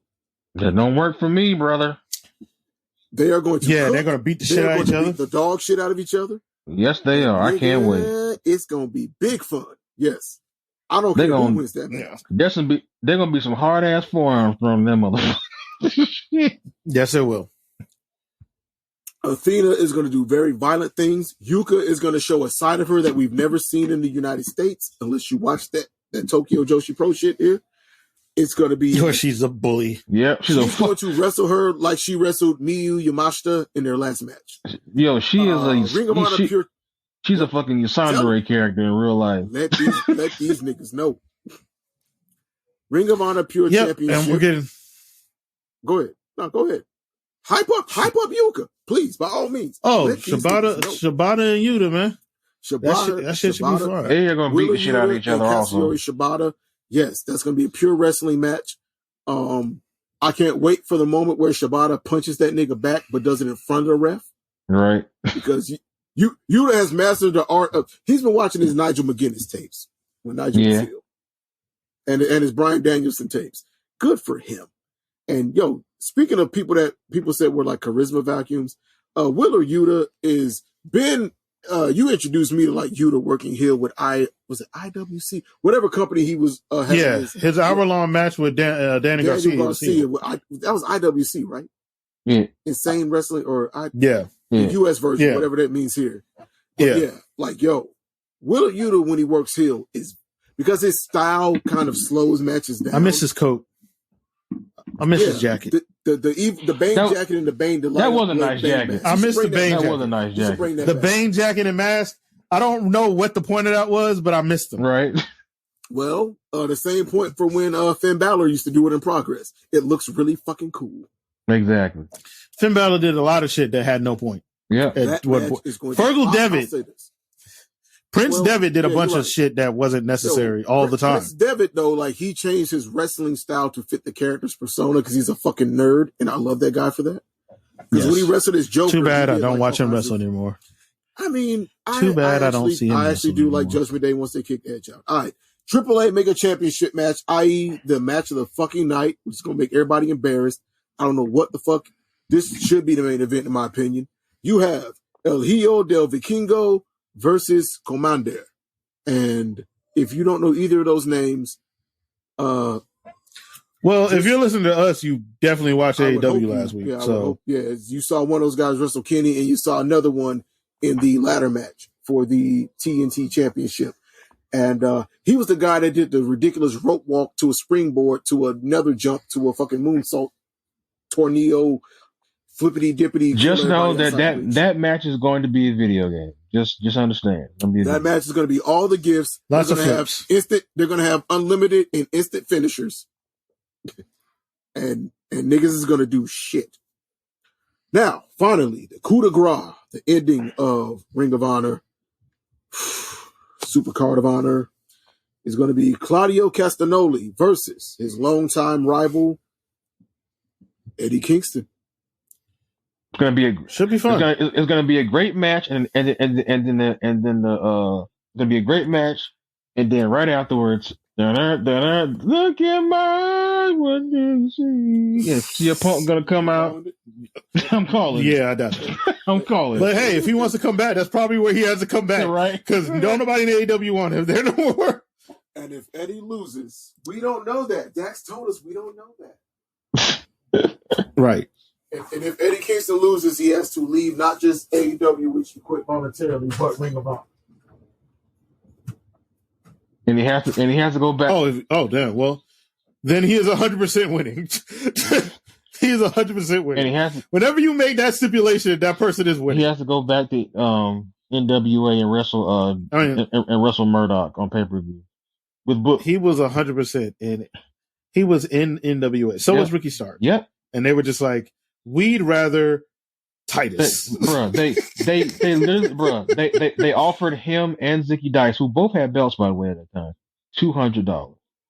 $200. Wait, like total? $200 per appearance. What? Zicky Dice said that nigga offered him $200.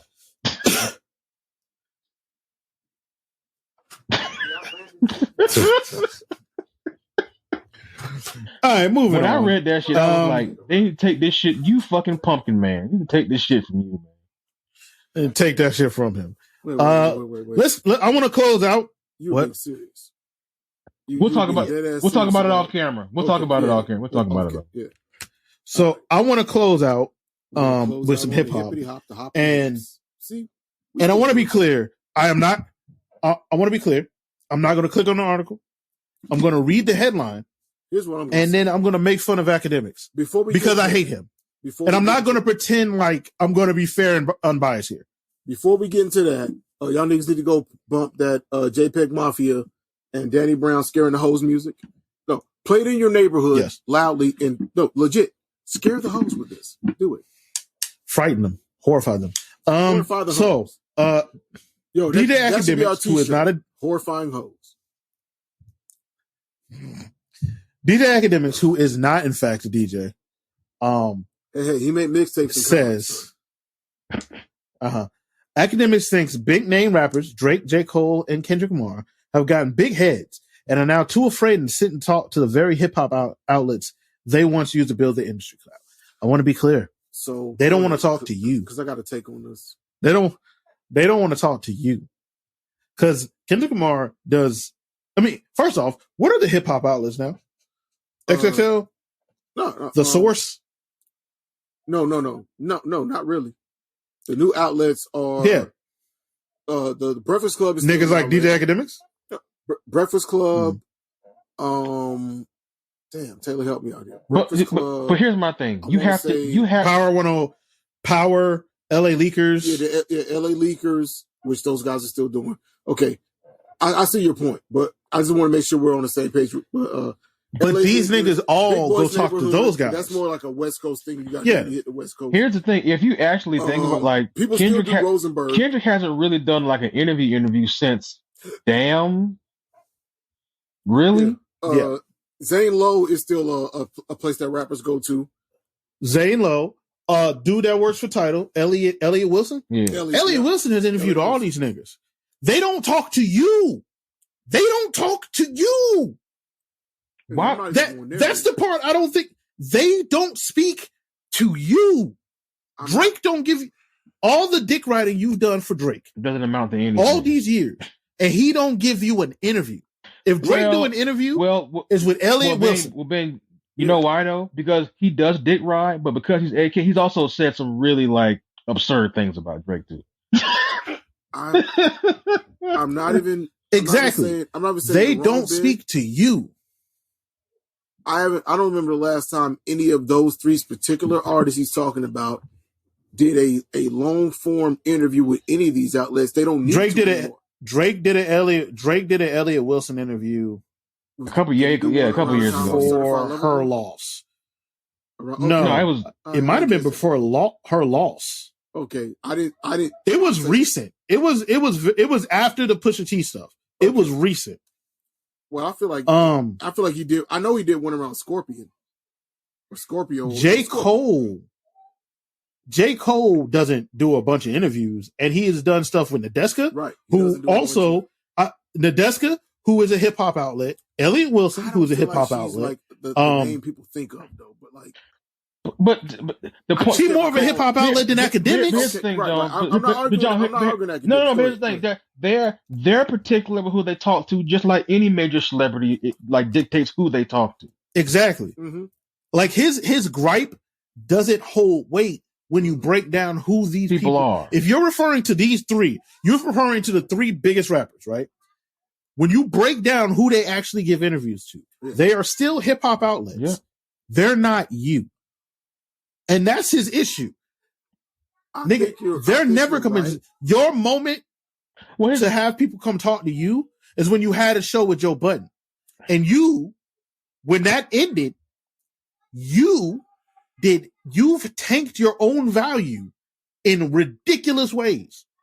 Like, I think he got a deal with Spotify to do a podcast. I don't think you're wrong. He has tanked his own value by saying wild, stupid shit. I don't think he's saying they're not talking to me, but my thing is overall, those artists, I mean, that's probably what he means, but what I mean by his literal words. The issue with him is that he's saying what you think he's saying to cover the fact that he means what Ben says he means. Right. Yeah. He means you're not talking to me. I guarantee he don't give a fuck about these other outlets. He cares about Academics. I agree. I guarantee you he has sent emails. Okay, go ahead. Go ahead, John. Go ahead. In a smart way. I think he did it in a smart way. Or I hate to give this nigga credit, but in reality, you're giving him too much of it. But go ahead. Yeah, I'm just saying in general, the way I notice how certain rappers at their level move now. Those guys don't and y'all know how I feel about this. They don't owe us access like that. They don't need to have when they tweet or Instagram album coming or drop a single. That's the interview. That's your insight. Actually, Drake did an interview. Drake actually did an interview with Lil Yachty and Elliot Wilson. He sure did. Not too long ago. He sure that did. Was like a couple weeks ago. He sure did. Yeah. They were on my thing is this. My thing is this. he is saying they're not talking to me because I guarantee you he has put in requests for interviews with these rappers. The thing is, they are aware of who you are.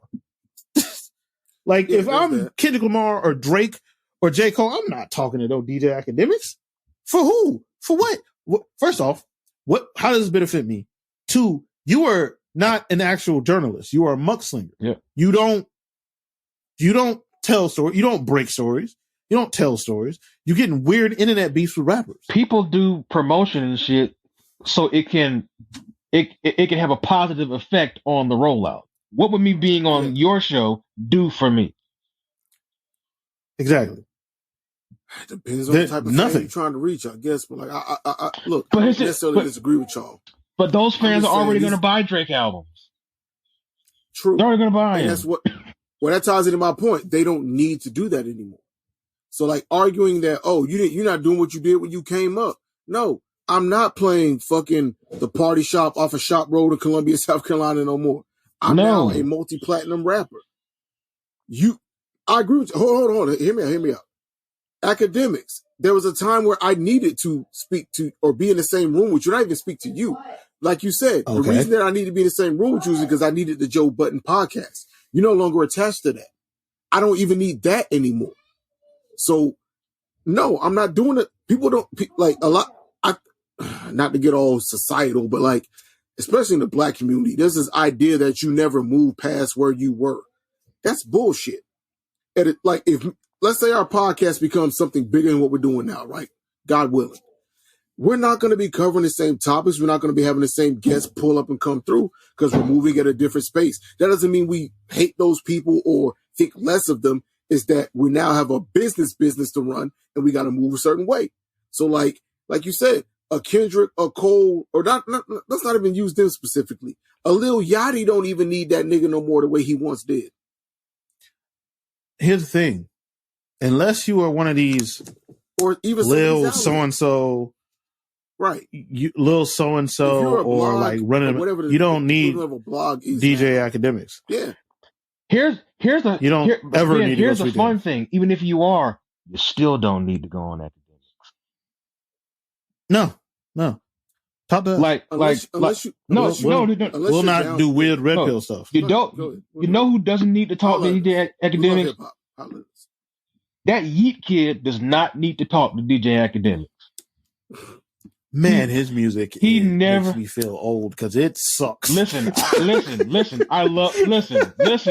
to you. Listen to me. I love that one song. That shit kid. I ain't even gonna front. That shit kid. But he doesn't need to. Why does he need to talk to you? His videos got 20, 30 million. Why does he need to talk to you? For what? You're fucking anonymous cartoon character display picture nerd. To get the 5 million that didn't listen to his song but might be Academics fans. I guess. I'm just saying. Yeah. But with that being said, I'm not gonna listen to that song. I'll take your word for it. You know that shit cranks. With that being said, thank you guys. Yeah. With that being said, thank you guys for listening to our comeback episode. We will every other Monday going forward have a show or try to have a show. Episodes, but we're going to do it this time. We're going to change. Listen, I blame those on the pandemic. I blame those on the pandemic. Yeah. Before when the pandemic, man, we was consistent. We had a spinoff show that we and Taylor was doing all the time. And then the pandemic just said, "Suck my dick." The world did. Spinoff show. Nobody texts me, but okay. It was B-side. It was just long form conversation. It was this, but our tangents in a show form. It was easier to do. Ben, it was a joke. We're fine. I know. It was easier. It was way easier to do when we were meeting up for these. But with that being said, thank you guys for listening.